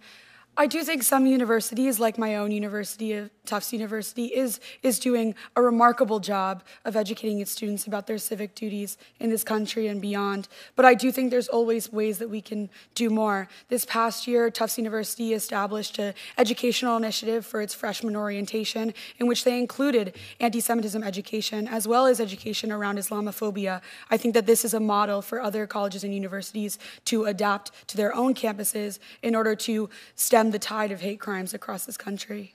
One would think that the university setting is especially appropriate as a place where different ideas can be contemplated and debated. And as a person who, basically I matriculated during the Vietnam War. I was at the University of Hawaii where I protested, and it is one of the activities that awaken my sense of civic responsibility. Thank you very much to all of you. Senator Schmidt. Thank you, Mr. Chairman, and thanks for having this hearing. And it occurred to me as I'm just listening here that the Democrats have a real problem on their hands. There's a growing wing, Hamas wing of their party. So in a really tough spot to have these conversations. So I'm glad you had this. And it's also the reason why Josh Shapiro wasn't picked to be vice president, the nominee.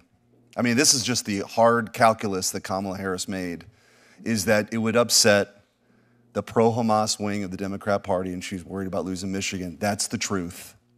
So we can like dance around all this all we want. So I'm glad we're having an open hearing for everyone to see, because after October 7th, a couple weeks later, I went on the Senate floor, and if you want to understand, you shouldn't actually be that surprised by what's happening on college campuses if you appreciate what's been taught now for at least a generation. And my friend on the other side wanted to understand the obsession with DEI. So do I. Because DEI is rooted in cultural Marxism. And cultural Marxism divides the room by immutable characteristics, principally by race. Every room is oppressor versus oppressed. So this idea of intersectionality is you group all the oppressed versus the oppressor. And guess what happens on that totem pole? On the totem pole of oppression, the Jews lose out because they're considered white or the oppressor, and it's very, very dangerous. So if you want to understand why this is happening on college campuses, is because they're viewing the room by oppressor versus oppressed. And it's terrible. It's a terrible road to go down. I do want to ask Ms. Nomani, I want to ask you a couple of questions that are related to this. So you, in your book, Woke Army, looked into the unholy alliance between radical Muslims who preach jihad against Western freedoms and far left activists whose divisive ideology turns all the societal issues into a race war, end quote. Who's funding? Right. Who's funding this alliance? Who's funding Samadoun? Who's funding Within Our Lifetime? Yeah, this is exactly why this committee is a perfect place to answer that question for our country. The Justice Department must investigate those funding, and exactly, in my book, the very first individuals from the cast of characters is Hatem Bazian from University of California at Berkeley, creating American Muslims for Palestine. Where is this base? The base is not far from where I live in Northern Virginia, at a place called 500 Grove Street, Senator Schmidt. And 500 Grove Street is the hub of these Islamist organizations in the United States. They are the legacy organizations of the Muslim Brotherhood, which is dedicated to the global caliphate and the destruction of the state of Israel. Qatar is funding these organizations. Saudi Arabia has been funding these organizations. Turkey is funding these organizations. Iran, China, Russian oligarchs, and others. This is malign foreign influence in our United States. And to the point that was made about the ideologues, this is Answer Coalition. They're using Free Palestine. Does anyone in this room know who Answer Coalition is?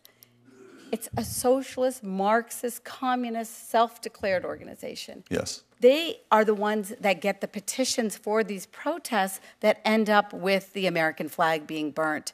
So we have to follow the money, Senator, absolutely. I agree, and I think we're just getting started. And I think some of these NGOs that have been funded by USAID, there ought to be a bigger microscope on that too, because I think it's going to be terrifying what we find. And I also think you mentioned earlier, you know, the cultural Marxism aspect that undergirds all of this relies on this constant churning, right? This constant churning, and you know, it's also in corporate America too.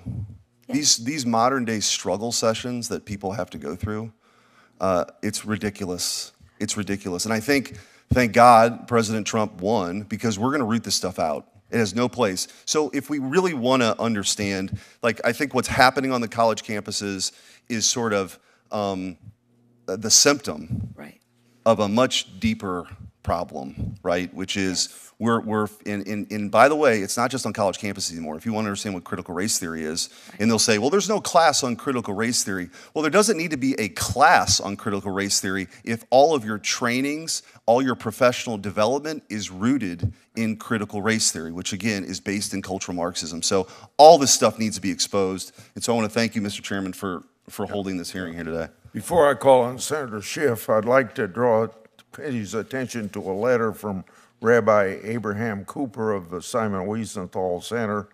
In 2023, this center approached me with allegations of wrongdoing. Those allegations centered on Credit Suisse historic servicing of Nazi accounts during and following World War II.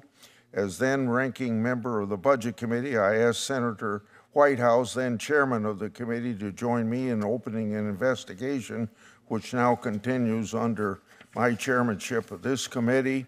Although 78 years have passed since Nazis surrendered following the war that resulted in 75 million deaths, there's still much to learn about the Holocaust.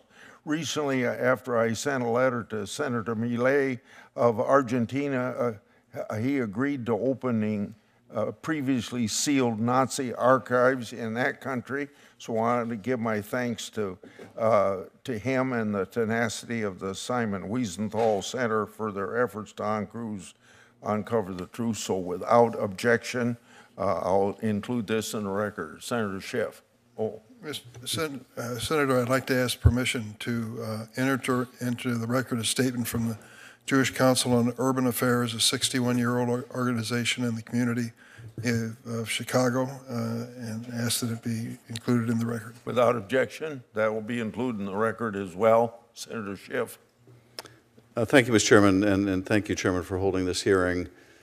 I think for those of us in the Jewish community, the shock of October 7th was one thing. The scale of it, the barbarism of it, the torture, the rape, the murder, the continuing depravity of it. But the unleashing of the wave of anti-Semitism was another shock that I think we're still trying to grapple with, and we've had to come to recognize that this ancient scourge is always with us. It is never far from the surface, always there to be tapped. I'd like to ask about the disturbing presence of anti-Semitism on the left and on the right, because I think we have a problem coming from both directions. On the left, I wonder if you could shed light on why it seems that at some of our academic institutions that are known for their strongest academic excellence, we see some of the most prevalence of anti-Semitism. Is it because they're a magnet for people who come from off campus, or is there something else going on that we should be aware of? And in terms of anti-Semitism from the right, what are we to make of the use of these Nazi salutes by some of the thought leaders of the Republican Party, the Trump Republican Party, like Steve Bannon or Elon Musk. What are we to make of a vice president unwilling to meet with the mainstream German chancellor, but eager to meet with the alt-right party leader? This embrace of the alt-right at home and abroad, what are we to make of that? And how are we to reconcile that with a claim of being opposed to anti-Semitism? So if I could start, Mr. Racklin, with you on the right, and Ms. Solomon, if you could address the issue on campus from the left. Thank you, Mr. Schiff. I really appreciate the question. I completely agree. The rapid coming forth and normalization of anti-Semitism from the right is deeply, deeply disturbing.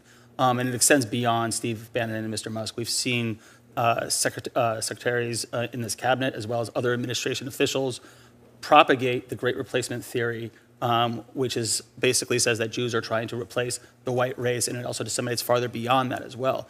What I find most troubling is there seems to be an inability to reconcile on the right and in the conservative movement that anti-Semitism is real and that they're unwilling to seem to confront it. And I would actually point to the Heritage Foundation's Project Esther, which completely dismisses right-wing anti-Semitism as non-existent. That kind of language is just not true. The vast majority of violence comes from the right. But I would also say, to your point, anti-Semitism is a whole society problem. It is something that we have to address as a whole society, right and left. There is anti-Semitism on both sides. And so it's going to require a comprehensive approach to eradicate it from our society. Thank you. And Ms. Solomon, things seem better on college campuses this year, thankfully. But how do you comprehend the challenge, and why does it seem so much more prevalent on institutions known for their academic excellence? Thank you so much, Senator, for the question. I think centers of academic excellence, such as our institutes of higher education in this country, are places of dialogue, and dialogue can sometimes enter spaces, unfortunately, of hatred and division if they are not facilitated correctly and with empathy and with nuance. You asked me to speak a little bit about anti-Semitism on the left that I've seen on my college campus, which is sometimes a little bit harder to root out because it's not as openly Nazi-like as the right-wing anti-Semitism we see today that is supported by people, as you have mentioned. Many Jewish students, including myself, have been excluded from certain progressive groups on campus. I personally know also students who have been bullied out of housing because their affiliation with Jewish groups. And this has nothing to do with Israel. This simply has to do with us being Jewish. It also means, Tufts University also had an issue with student groups boycotting different Jewish groups on campus, simply, again, because they are Jewish, nothing to do with Israel-Palestine or their conflict. I do want to say that I'm really thankful to be here as the only student on this panel to represent a student experience that I think is actually part of the vast majority of student experiences, but has not been heard previously in previous committee hearings because it is much easier to listen to students who are on the more extreme or radical side. It is much harder to listen to students like me who have a much more nuanced perspective and nuanced experience over the past year and a half. Thank you, Ms. Chairman. Thank you, Senator Schiff.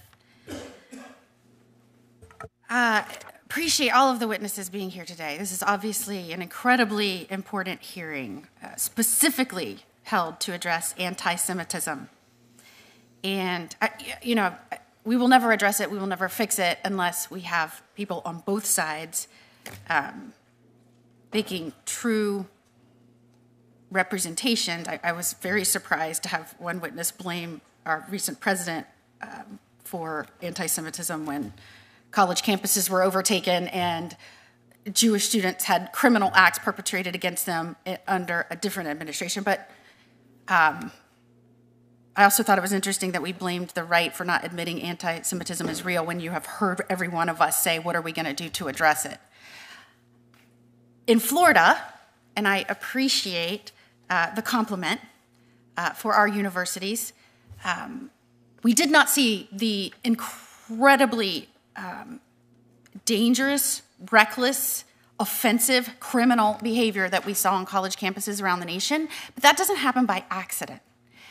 As soon as we saw this popping up, I was Attorney General. Leadership in Tallahassee was very clear. This is a law and order state. It will not happen. We communicated directly with our presidents. And not only that, I communicated directly with our chiefs of police, instructed them on the laws, the criminal laws that we were seeing, that people should be arrested for. And we specifically communicated with our state attorneys and said, if they are arrested, the last thing you should do is advocate that they get right back out and go right back to the university. As we saw in other states, this is proactive ways to stop this behavior before it destroys any semblance of sanity and peace and structure and free speech among a university.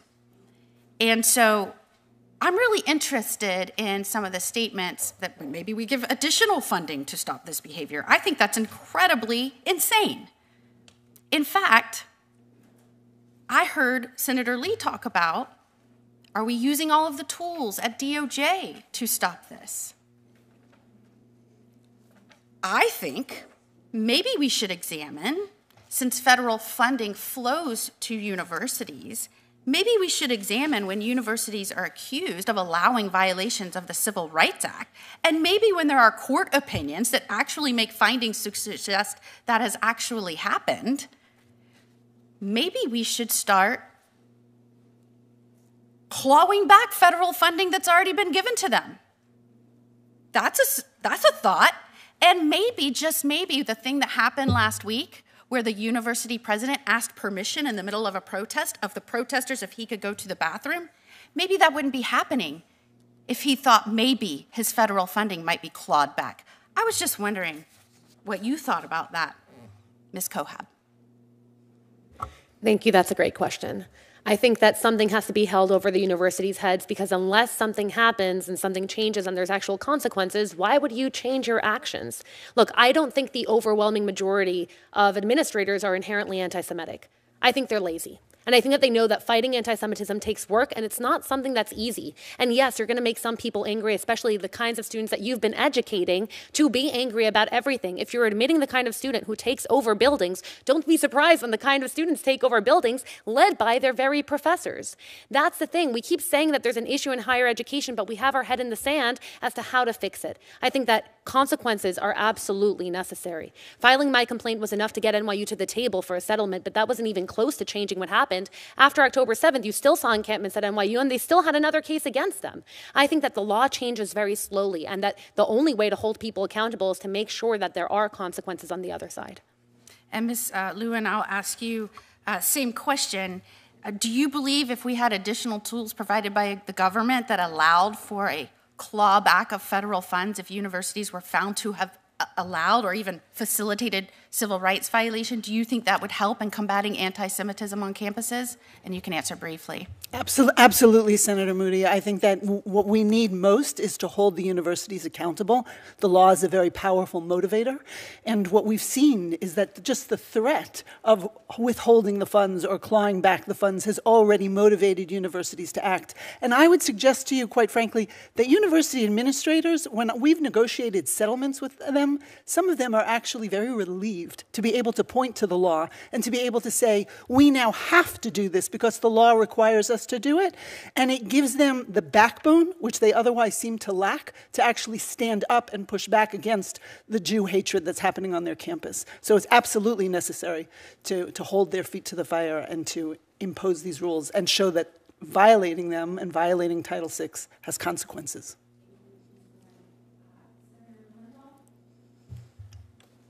Thank you. Thank you all for being here today on this really supremely important topic. I think all of us on this panel were horrified to see what happened on our campuses and what happened in many other public spaces in the wake of October 7th. I have visited Israel numerous times since October 7th, but one of the memories that is seared in my mind is a conversation in the War Cabinet with Prime Minister Netanyahu and a number of the other ministers shortly after October 7th, and they played the videos. Some of it has now become public. Then it was not, and some of what we saw has not been made public, but it was the most stomach-turning, absolutely sickening pictures that I've ever seen. And one of the ministers said, pointing to the video, you know, throughout our history, the Jewish people have had to run and hide. Israel was supposed to be a place where we no longer had to run and hide.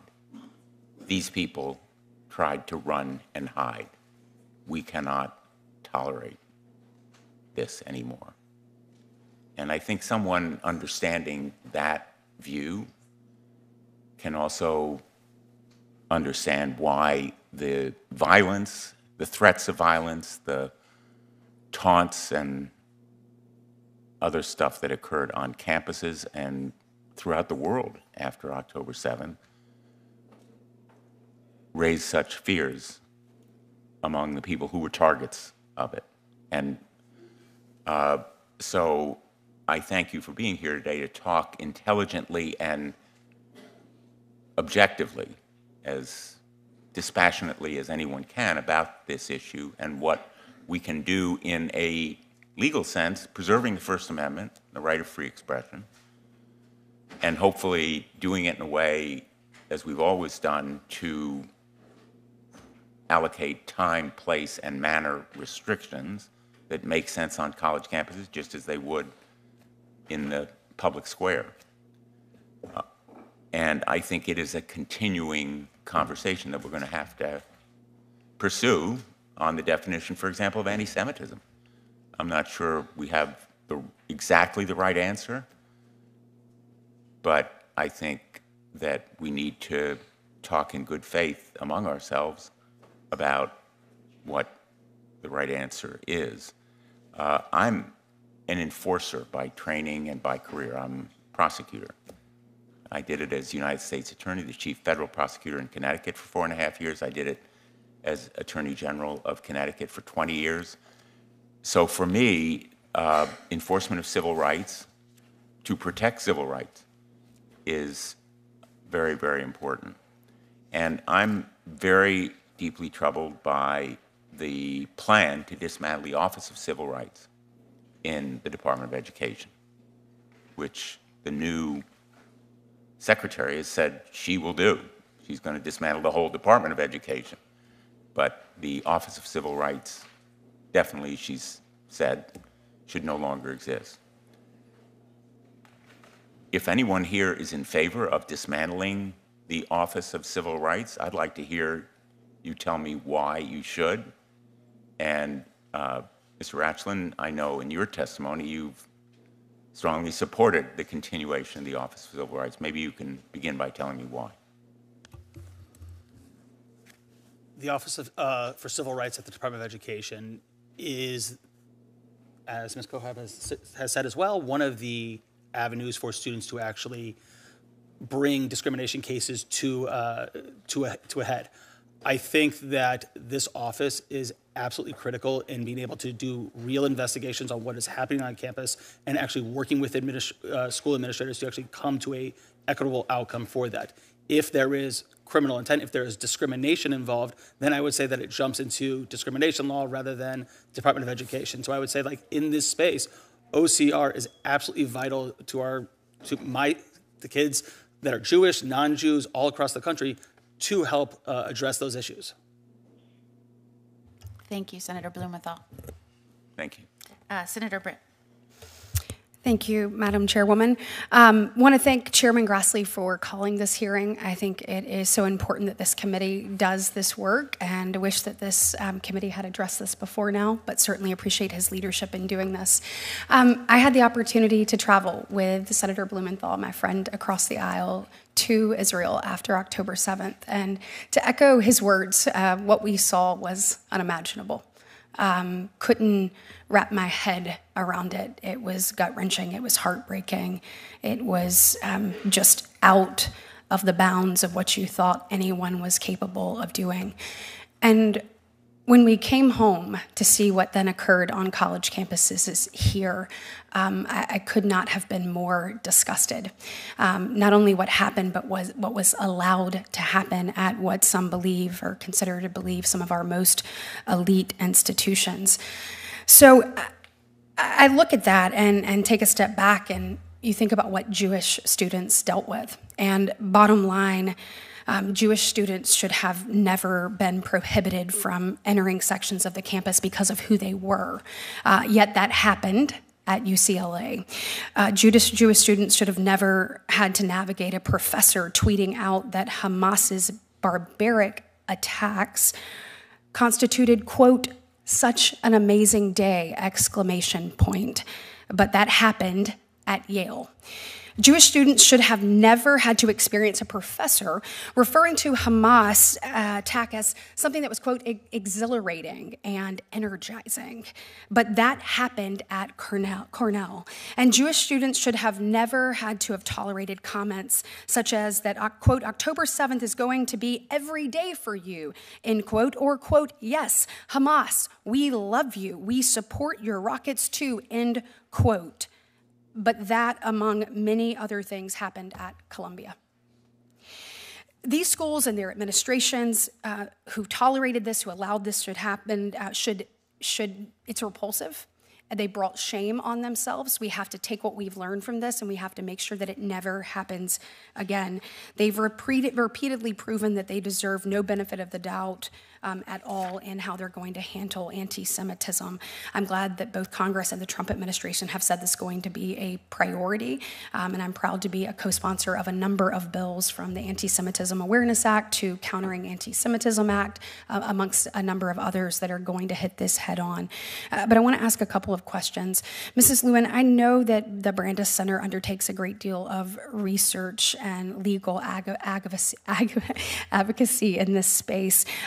But because of that, though, I'm interested in your view of what steps Congress actually needs to take to strengthen Title VI as it relates to combating anti-Semitism and just a hostile educational environment and those claims in courts. You know, is it a matter of simply adding discrimination based on the religion to the statute? Is it better to clarify what constitutes actual discrimination on the basis of race or national origin? Or do we need to codify the 2004 Marcus policy? What is it that we actually need to do to make sure that this doesn't happen again? Thank you very much, Senator Britt. I think start off with adopting the IHRA definition, right? Let's codify the Executive Order 13899. Okay. That's really important because that will help us understand and recognize the difference between, as I've said, a legitimate political debate and the vilification of Jews. When you demonize, apply a double standard, or delegitimize not only individual Jews, but the Jewish collective, the Jewish nation state of Israel, that's not criticism of Israel similar to that leveled against any other country. We need that definition because we need to be able to start teaching our society how to define and understand the difference between the two. And then I do think we need to give whatever strength we can, as Senator Moody was saying, to make sure that we're holding accountable anybody who is violating Title VI, and that includes removing federal funding. Yes, halting exactly. It. Stop.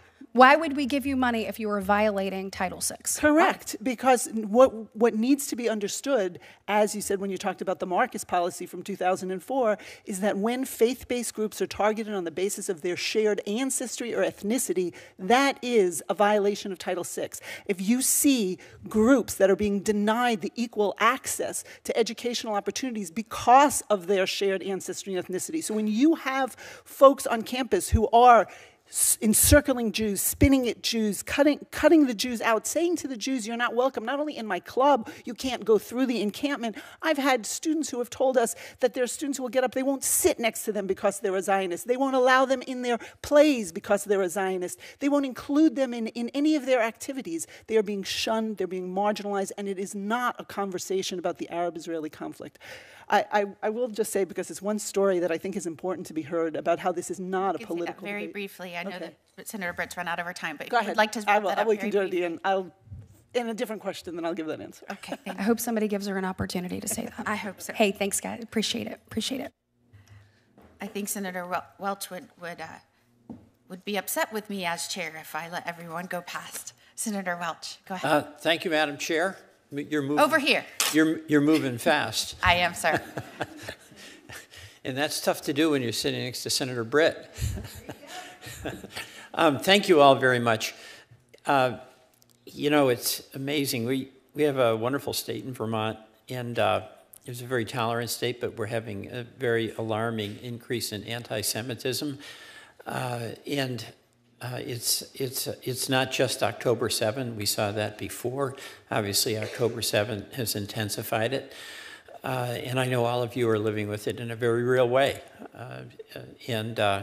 so I just want to express to you my gratitude that each of you is here.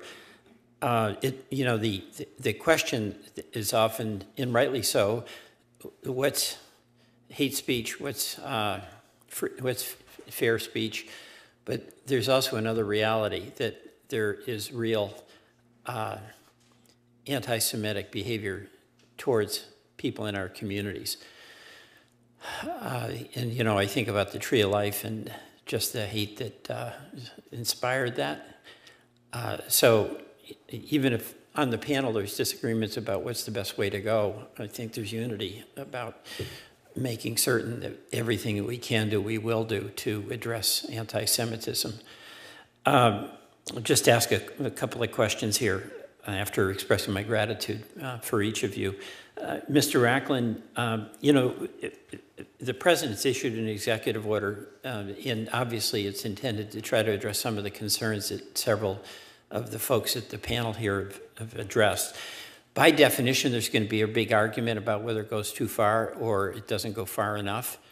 And by definition, any order that comes out is going to raise free speech questions that are going to be really debated.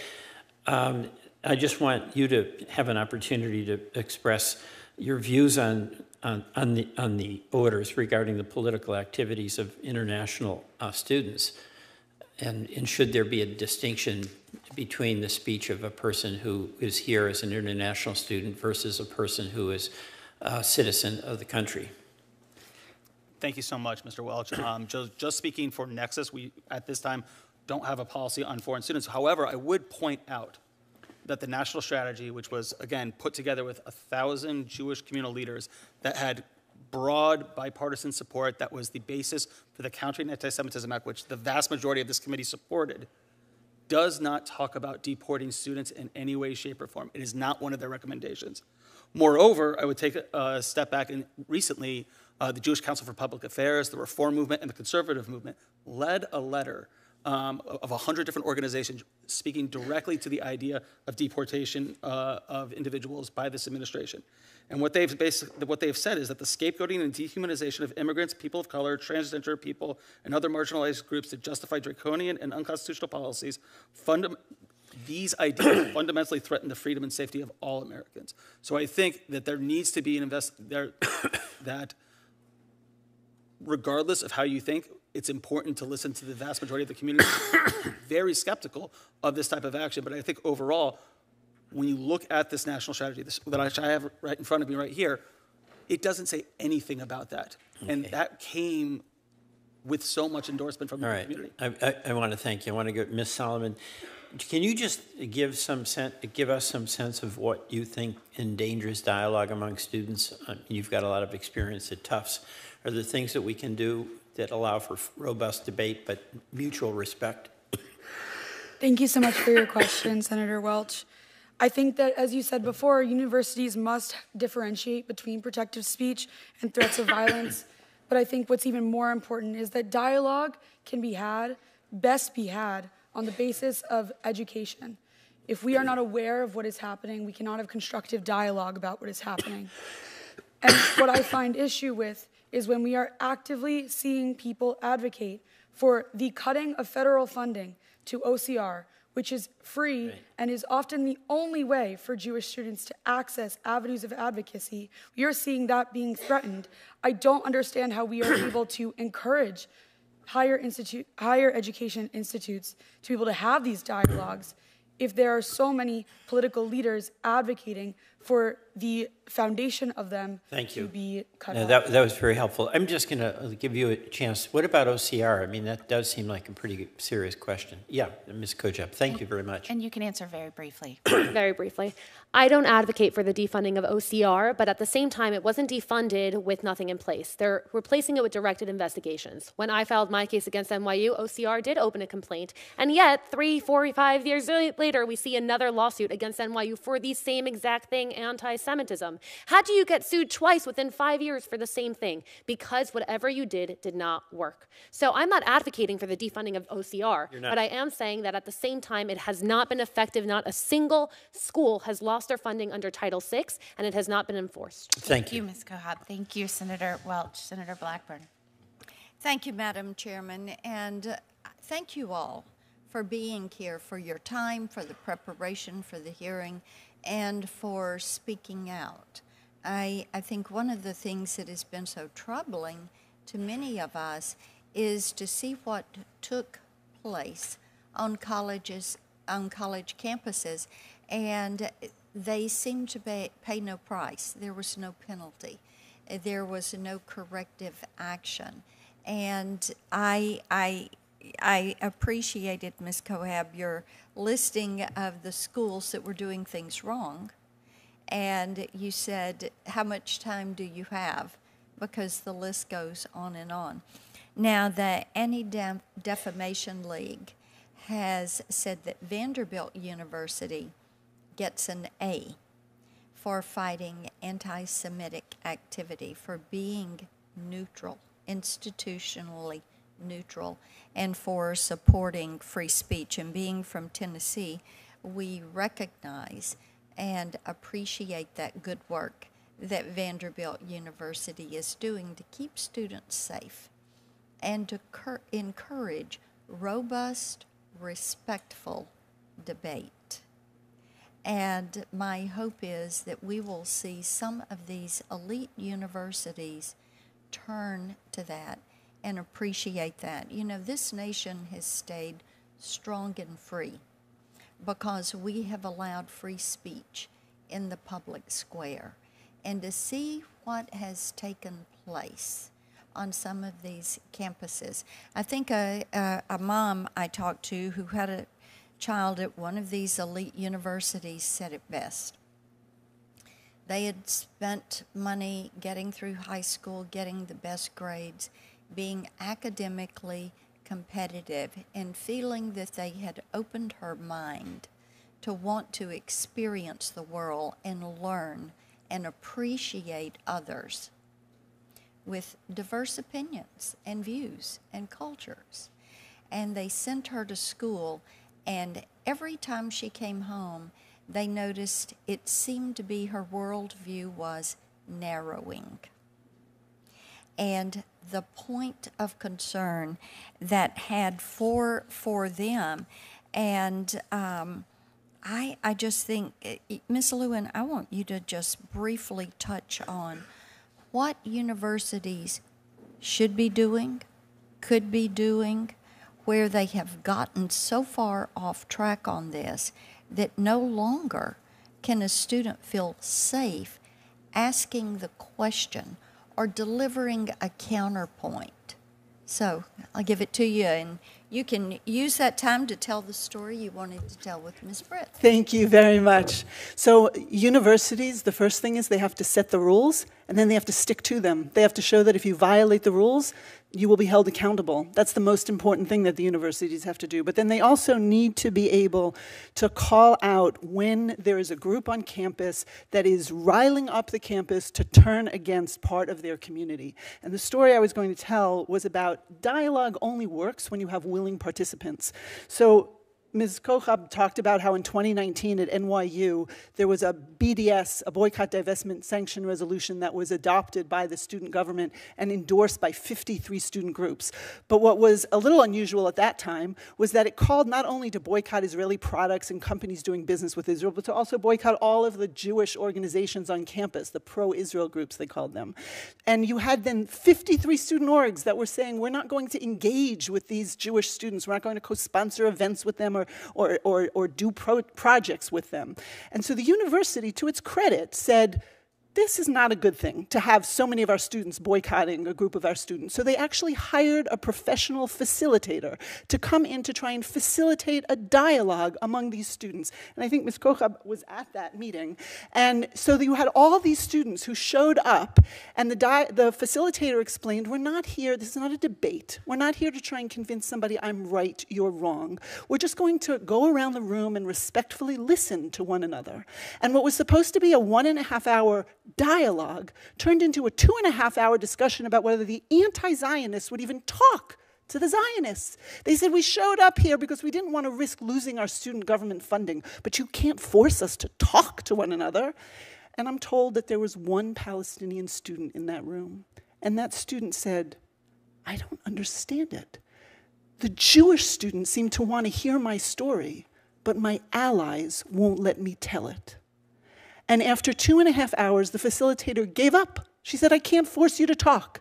And she sent them home, and the university announced, we're not divesting from Israel, which is very nice, but it didn't do a thing to address this interpersonal tension between the students on the campus. Universities have to recognize that that's what's happening on the campus, the ostracizing, the marginalizing, the shunning of Jews, and they have to start addressing that. Thank you. Thank you so much. Senator Hawley? Thank you, Madam Chair. Thank you to all of the witnesses for being here. Let me say that I, too, am pleased that we're finally holding a hearing after years on this vitally important topic, particularly as these anti-Jewish, anti-Israel protests now erupt again on our college campuses, most of which, all of which, are getting massive amounts of federal funding. Mr. Rockland, is that how I say your name, by the way? Is it Rockland? Rackland, just Rackland. R-A-C-K rather than Rackland. R-A-C-K. Okay, I got it. All right, I'll see if I can adhere to that. Appreciate it. Let me just ask you, I just want to make sure that I heard you in response. I think it was to Senator Welch. Did you say that you're not in favor of canceling visas for foreign students who commit unlawful acts against Jewish students? I said at this time, Nexus does not have a position on that, the organization I work for, and then I went on to describe it doesn't talk about that, doesn't recommend that, and that was done in consultation with 1,000 leaders across the board and was supported by the ADL, AJC, JFNA, J Street, all of us. So you don't think that's not a good idea? I mean, why would we permit a foreign student who's here on a student visa who commits an act of violence, an unlawful act against a Jewish student? Why wouldn't we say, sorry, but if you're going to commit acts of violence against Jewish students, Jewish Americans or foreign Jewish students, whomever, we're going to revoke your visa. I mean, you're going home. So I think on that issue itself, I'm trying to think now. It's not, when you're talking about acts of violence and you're talking about actually breaking U.S. law towards students, that is criminal. That should be done through the Justice Department. When we're talking about deportation, that's immigration. So if there is a criminal investigation that leads to deportation, I think that's perfectly acceptable. Well, I'm talking about student visas. They're here on visas. They're here on particular. Doing that. Well, sure, but why don't we write into the process a condition of the visa that if you assault a Jewish student on campus, you're out of here. You're gone.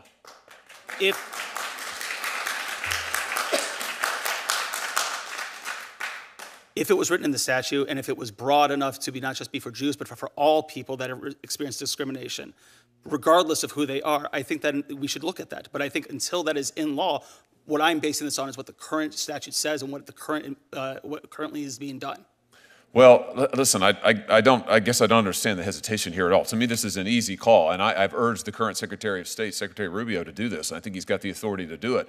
My position is it would send an incredibly clear message. If you come to this country on a student visa, you are here as a guest of the United States for particular purposes. If you assault a Jewish student on campus, you ought to be out of here. And we ought to make it clear to people we are not going to tolerate it. We're not going to tolerate it for any reason. Can I just ask you why I have you here, Mr. Racklin? Yeah, I've heard you talk about DEI. I just want to be clear on this. You would agree, wouldn't you, that much of this DEI rhetoric has been weaponized against Jewish students? The DEI dialogue has been weaponized against them. They're called colonizers. They're called imperialists. They're called oppressors. It's the classic intersectionality DEI language. I'll give you some tangible examples. The DEI chair at MIT publicly issued statements calling Israel a genocidal apartheid state. You have the University of Washington's DEI office that sent out an email describing Israel as, once again, an unlawful and oppressive settler colonial apartheid state. The DEI program coordinator at Rutgers said to Jewish students, F you colonizer, F you Zionists. I mean, my point is, isn't it time to speak some truth to power here to these people and to say that Israel is not a colonizer state. It is not an apartheid state. Jewish students are not colonizers, and this kind of rhetoric shouldn't be weaponized against them. You'd agree with that, surely. I would say that it's wrong to blame Jewish students for the actions of the state of Israel in any way, shape, or form. And it's wrong to call the state of Israel a colonial apartheid state. I would say that Israel right now, a number of different human rights organizations talk about them in that sense. Personally, I don't see them I don't see Israel that way. I've been there many times. I have family that live there. I've been to the West Bank. I've enjoyed it. However, there are considerable issues regarding the occupation that need to be addressed, and inadequacies between how Palestinians live in the West Bank versus how Palestinian Israelis live in. My time, I'm only interrupting you because my time has almost expired, and the chairwoman is being extremely strict on the time. So, but I just want to make this point because I think we're seeing it's over and over and over where you have actual campus apparatus, DEI apparatus on these campuses. These are departments, these are officials, these are professors who are weaponizing that against Jewish students. My question is, shouldn't we condemn that? No holds barred. Say that is wrong for DEI officials to be saying Israeli students are colonizers, Jewish American students are colonizers, Israel's an apartheid state. That is wrong, full stop, no conditions. Would you agree with that? I would say that a lot of DEI programs need to actually bring into its anti-Semitism training, either going to other organizations, because so much of what is happening within the DEI or just be eliminated. Why don't we just eliminate the DEI programs and eliminate the kind of reverse discrimination against Jews that they are promoting? I appreciate your passion, and we understand. Thank you very much for your participation. I'll also, I caught myself a moment ago getting excited as well, but I'll remind the audience, as Chairman Grassley said, we need to conduct this hearing with decorum so that we can remain efficient. So I'd ask for your help and participation in that. And with that, I'll send it over to Senator Cruz. Anti-Semitism is evil, it is wrong, and it is flourishing with the acquiescence and in many cases active participation of students, of faculty, of administrators and government officials, and sadly, the Democrat Party has a deep and pervasive problem confronting this evil. For the last 2 years, in the wake of October 7th, this committee held 0 hearings on anti-Semitism in the United States, despite the fact that Republicans repeatedly called for it. The acts of violence prior to October 7th, 3,669 anti-Semitic incidents occurred in the United States. Following October 7th, in less than 3 months, that number spiked to over 5,000. In 2024, that number skyrocketed to 10,005 anti-Semitic incidents. This problem is particularly acute on our college campuses. Columbia University was a major epicenter where they encouraged, tolerated, and celebrated this vicious and vile anti-Semitism. Rabbi Eli Buehler emailed every Jewish student on campus and said, quote, "The events of the last few days have made it clear that Columbia University's public safety cannot guarantee Jewish students' safety in the face of extreme anti-Semitism and anarchy. I would strongly recommend you return home." This is the rabbi at the university saying your school will not protect your safety. And Columbia didn't do a damn thing about it. And I'll tell you what, the rabbi wasn't crazy. Here is one picture taken on the campus of Columbia.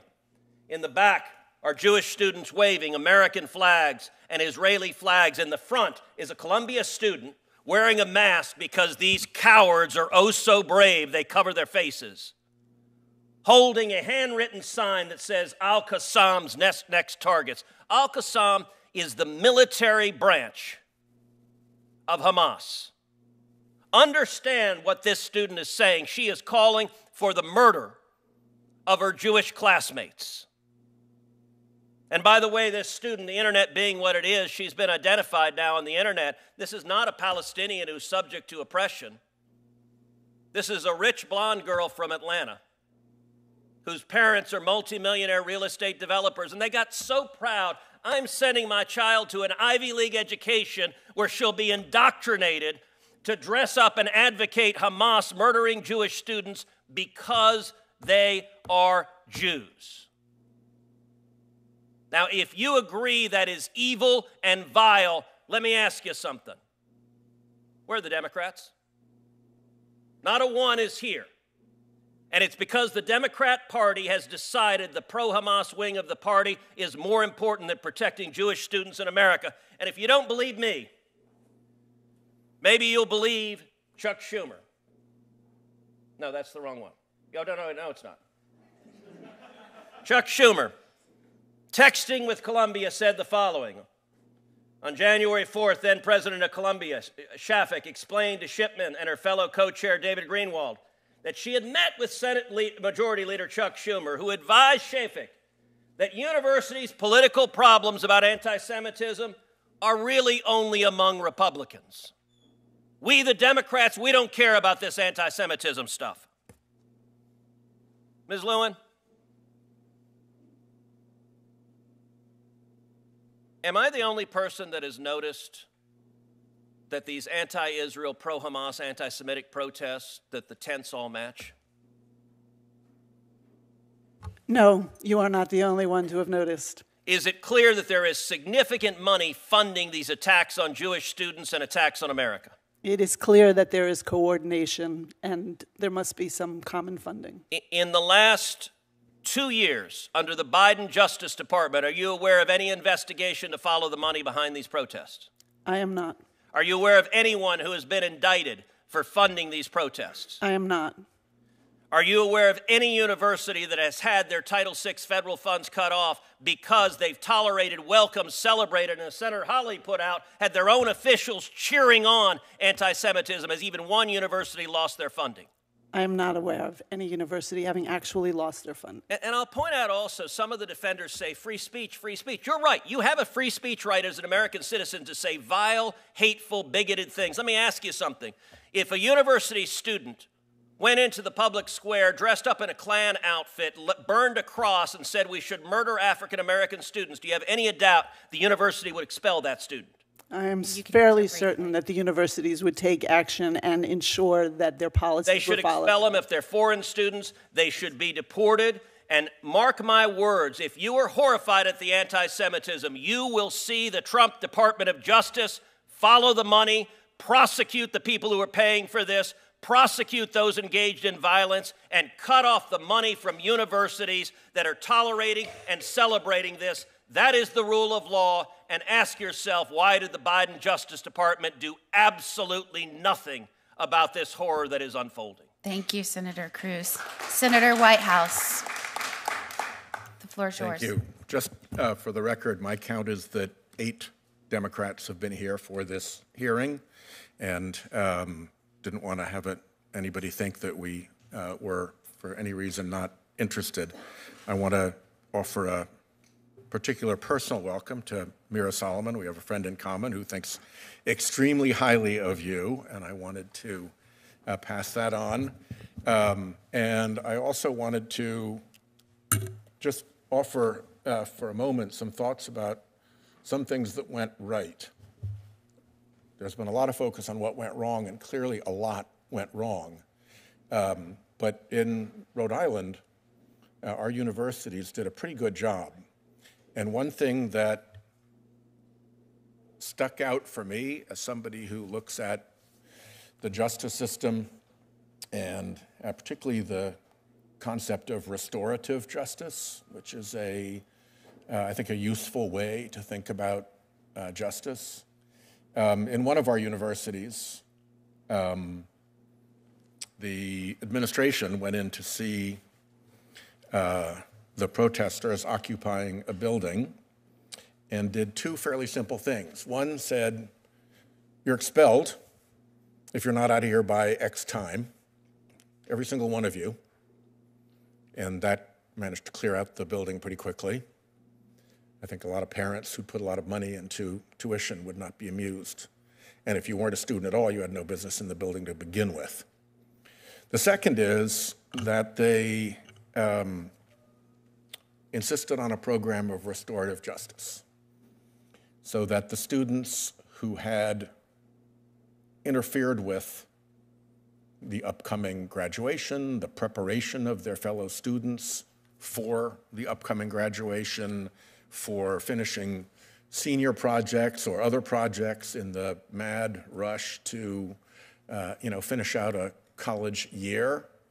And they went through a process of restorative justice so that people who had done that had to understand what they had done to their fellow students with these activities.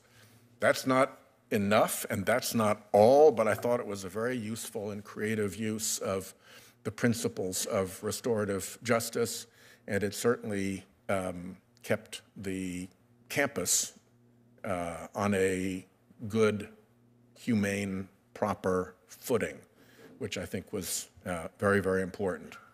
So I think I'm the last, oh no, Senator Moody is still here.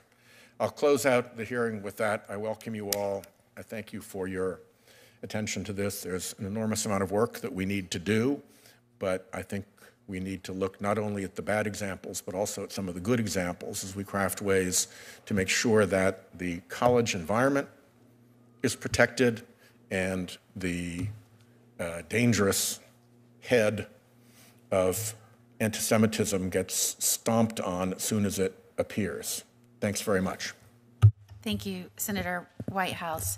I want to first thank our witnesses. I know anytime there is a hearing or an event or a discussion which involves so much passion and people that want to protect others, and I know that it is difficult to prepare, it is difficult to be here, it is difficult to participate without being overcome with emotion and many times, and I felt that also from our audience today. So thank you for being here and participating. We're very grateful. Our government does not function unless it is truly a reflection of we the people, and so for everyone who took time out of your lives to be here today with us and participate in your government, this is your government, thank you. This process does not work, our government does not work if it is not reflective of the people that sent us here and gave us this opportunity to serve. So thank you very much for being here today. Thank you for bearing with us as we tried to remain orderly and efficient throughout the morning so that we could conclude at a reasonable time. I appreciate that. The record will remain open for a week, so if there are any submissions that need to be made, you may do so. The senators will have an opportunity to ask additional written questions. If you do receive those, if you could please respond and turn those back in within a week, that would be great. This hearing was a long time coming. We've watched, I think, a lot of us over the last few years, and we're hoping for this opportunity. I thank Chairman Grassley for, as soon as we got the 119th Congress up and going, this is one of his first hearings. He felt it was that important. I agree with him. So many of my colleagues agree with him. So we were waiting for this day with anticipation. I know many of us were frustrated. We only had 5 minutes, but we all tried to stick to that. And we were grateful that you helped us stick to that time limit. Thank you again for being here. I want to thank all of the staff who helped make this hearing possible too. They are the fuel behind the engine that makes this committee run. So we're very grateful to the staff that's with us. And with that, we are adjourned for the afternoon. Thank you so much.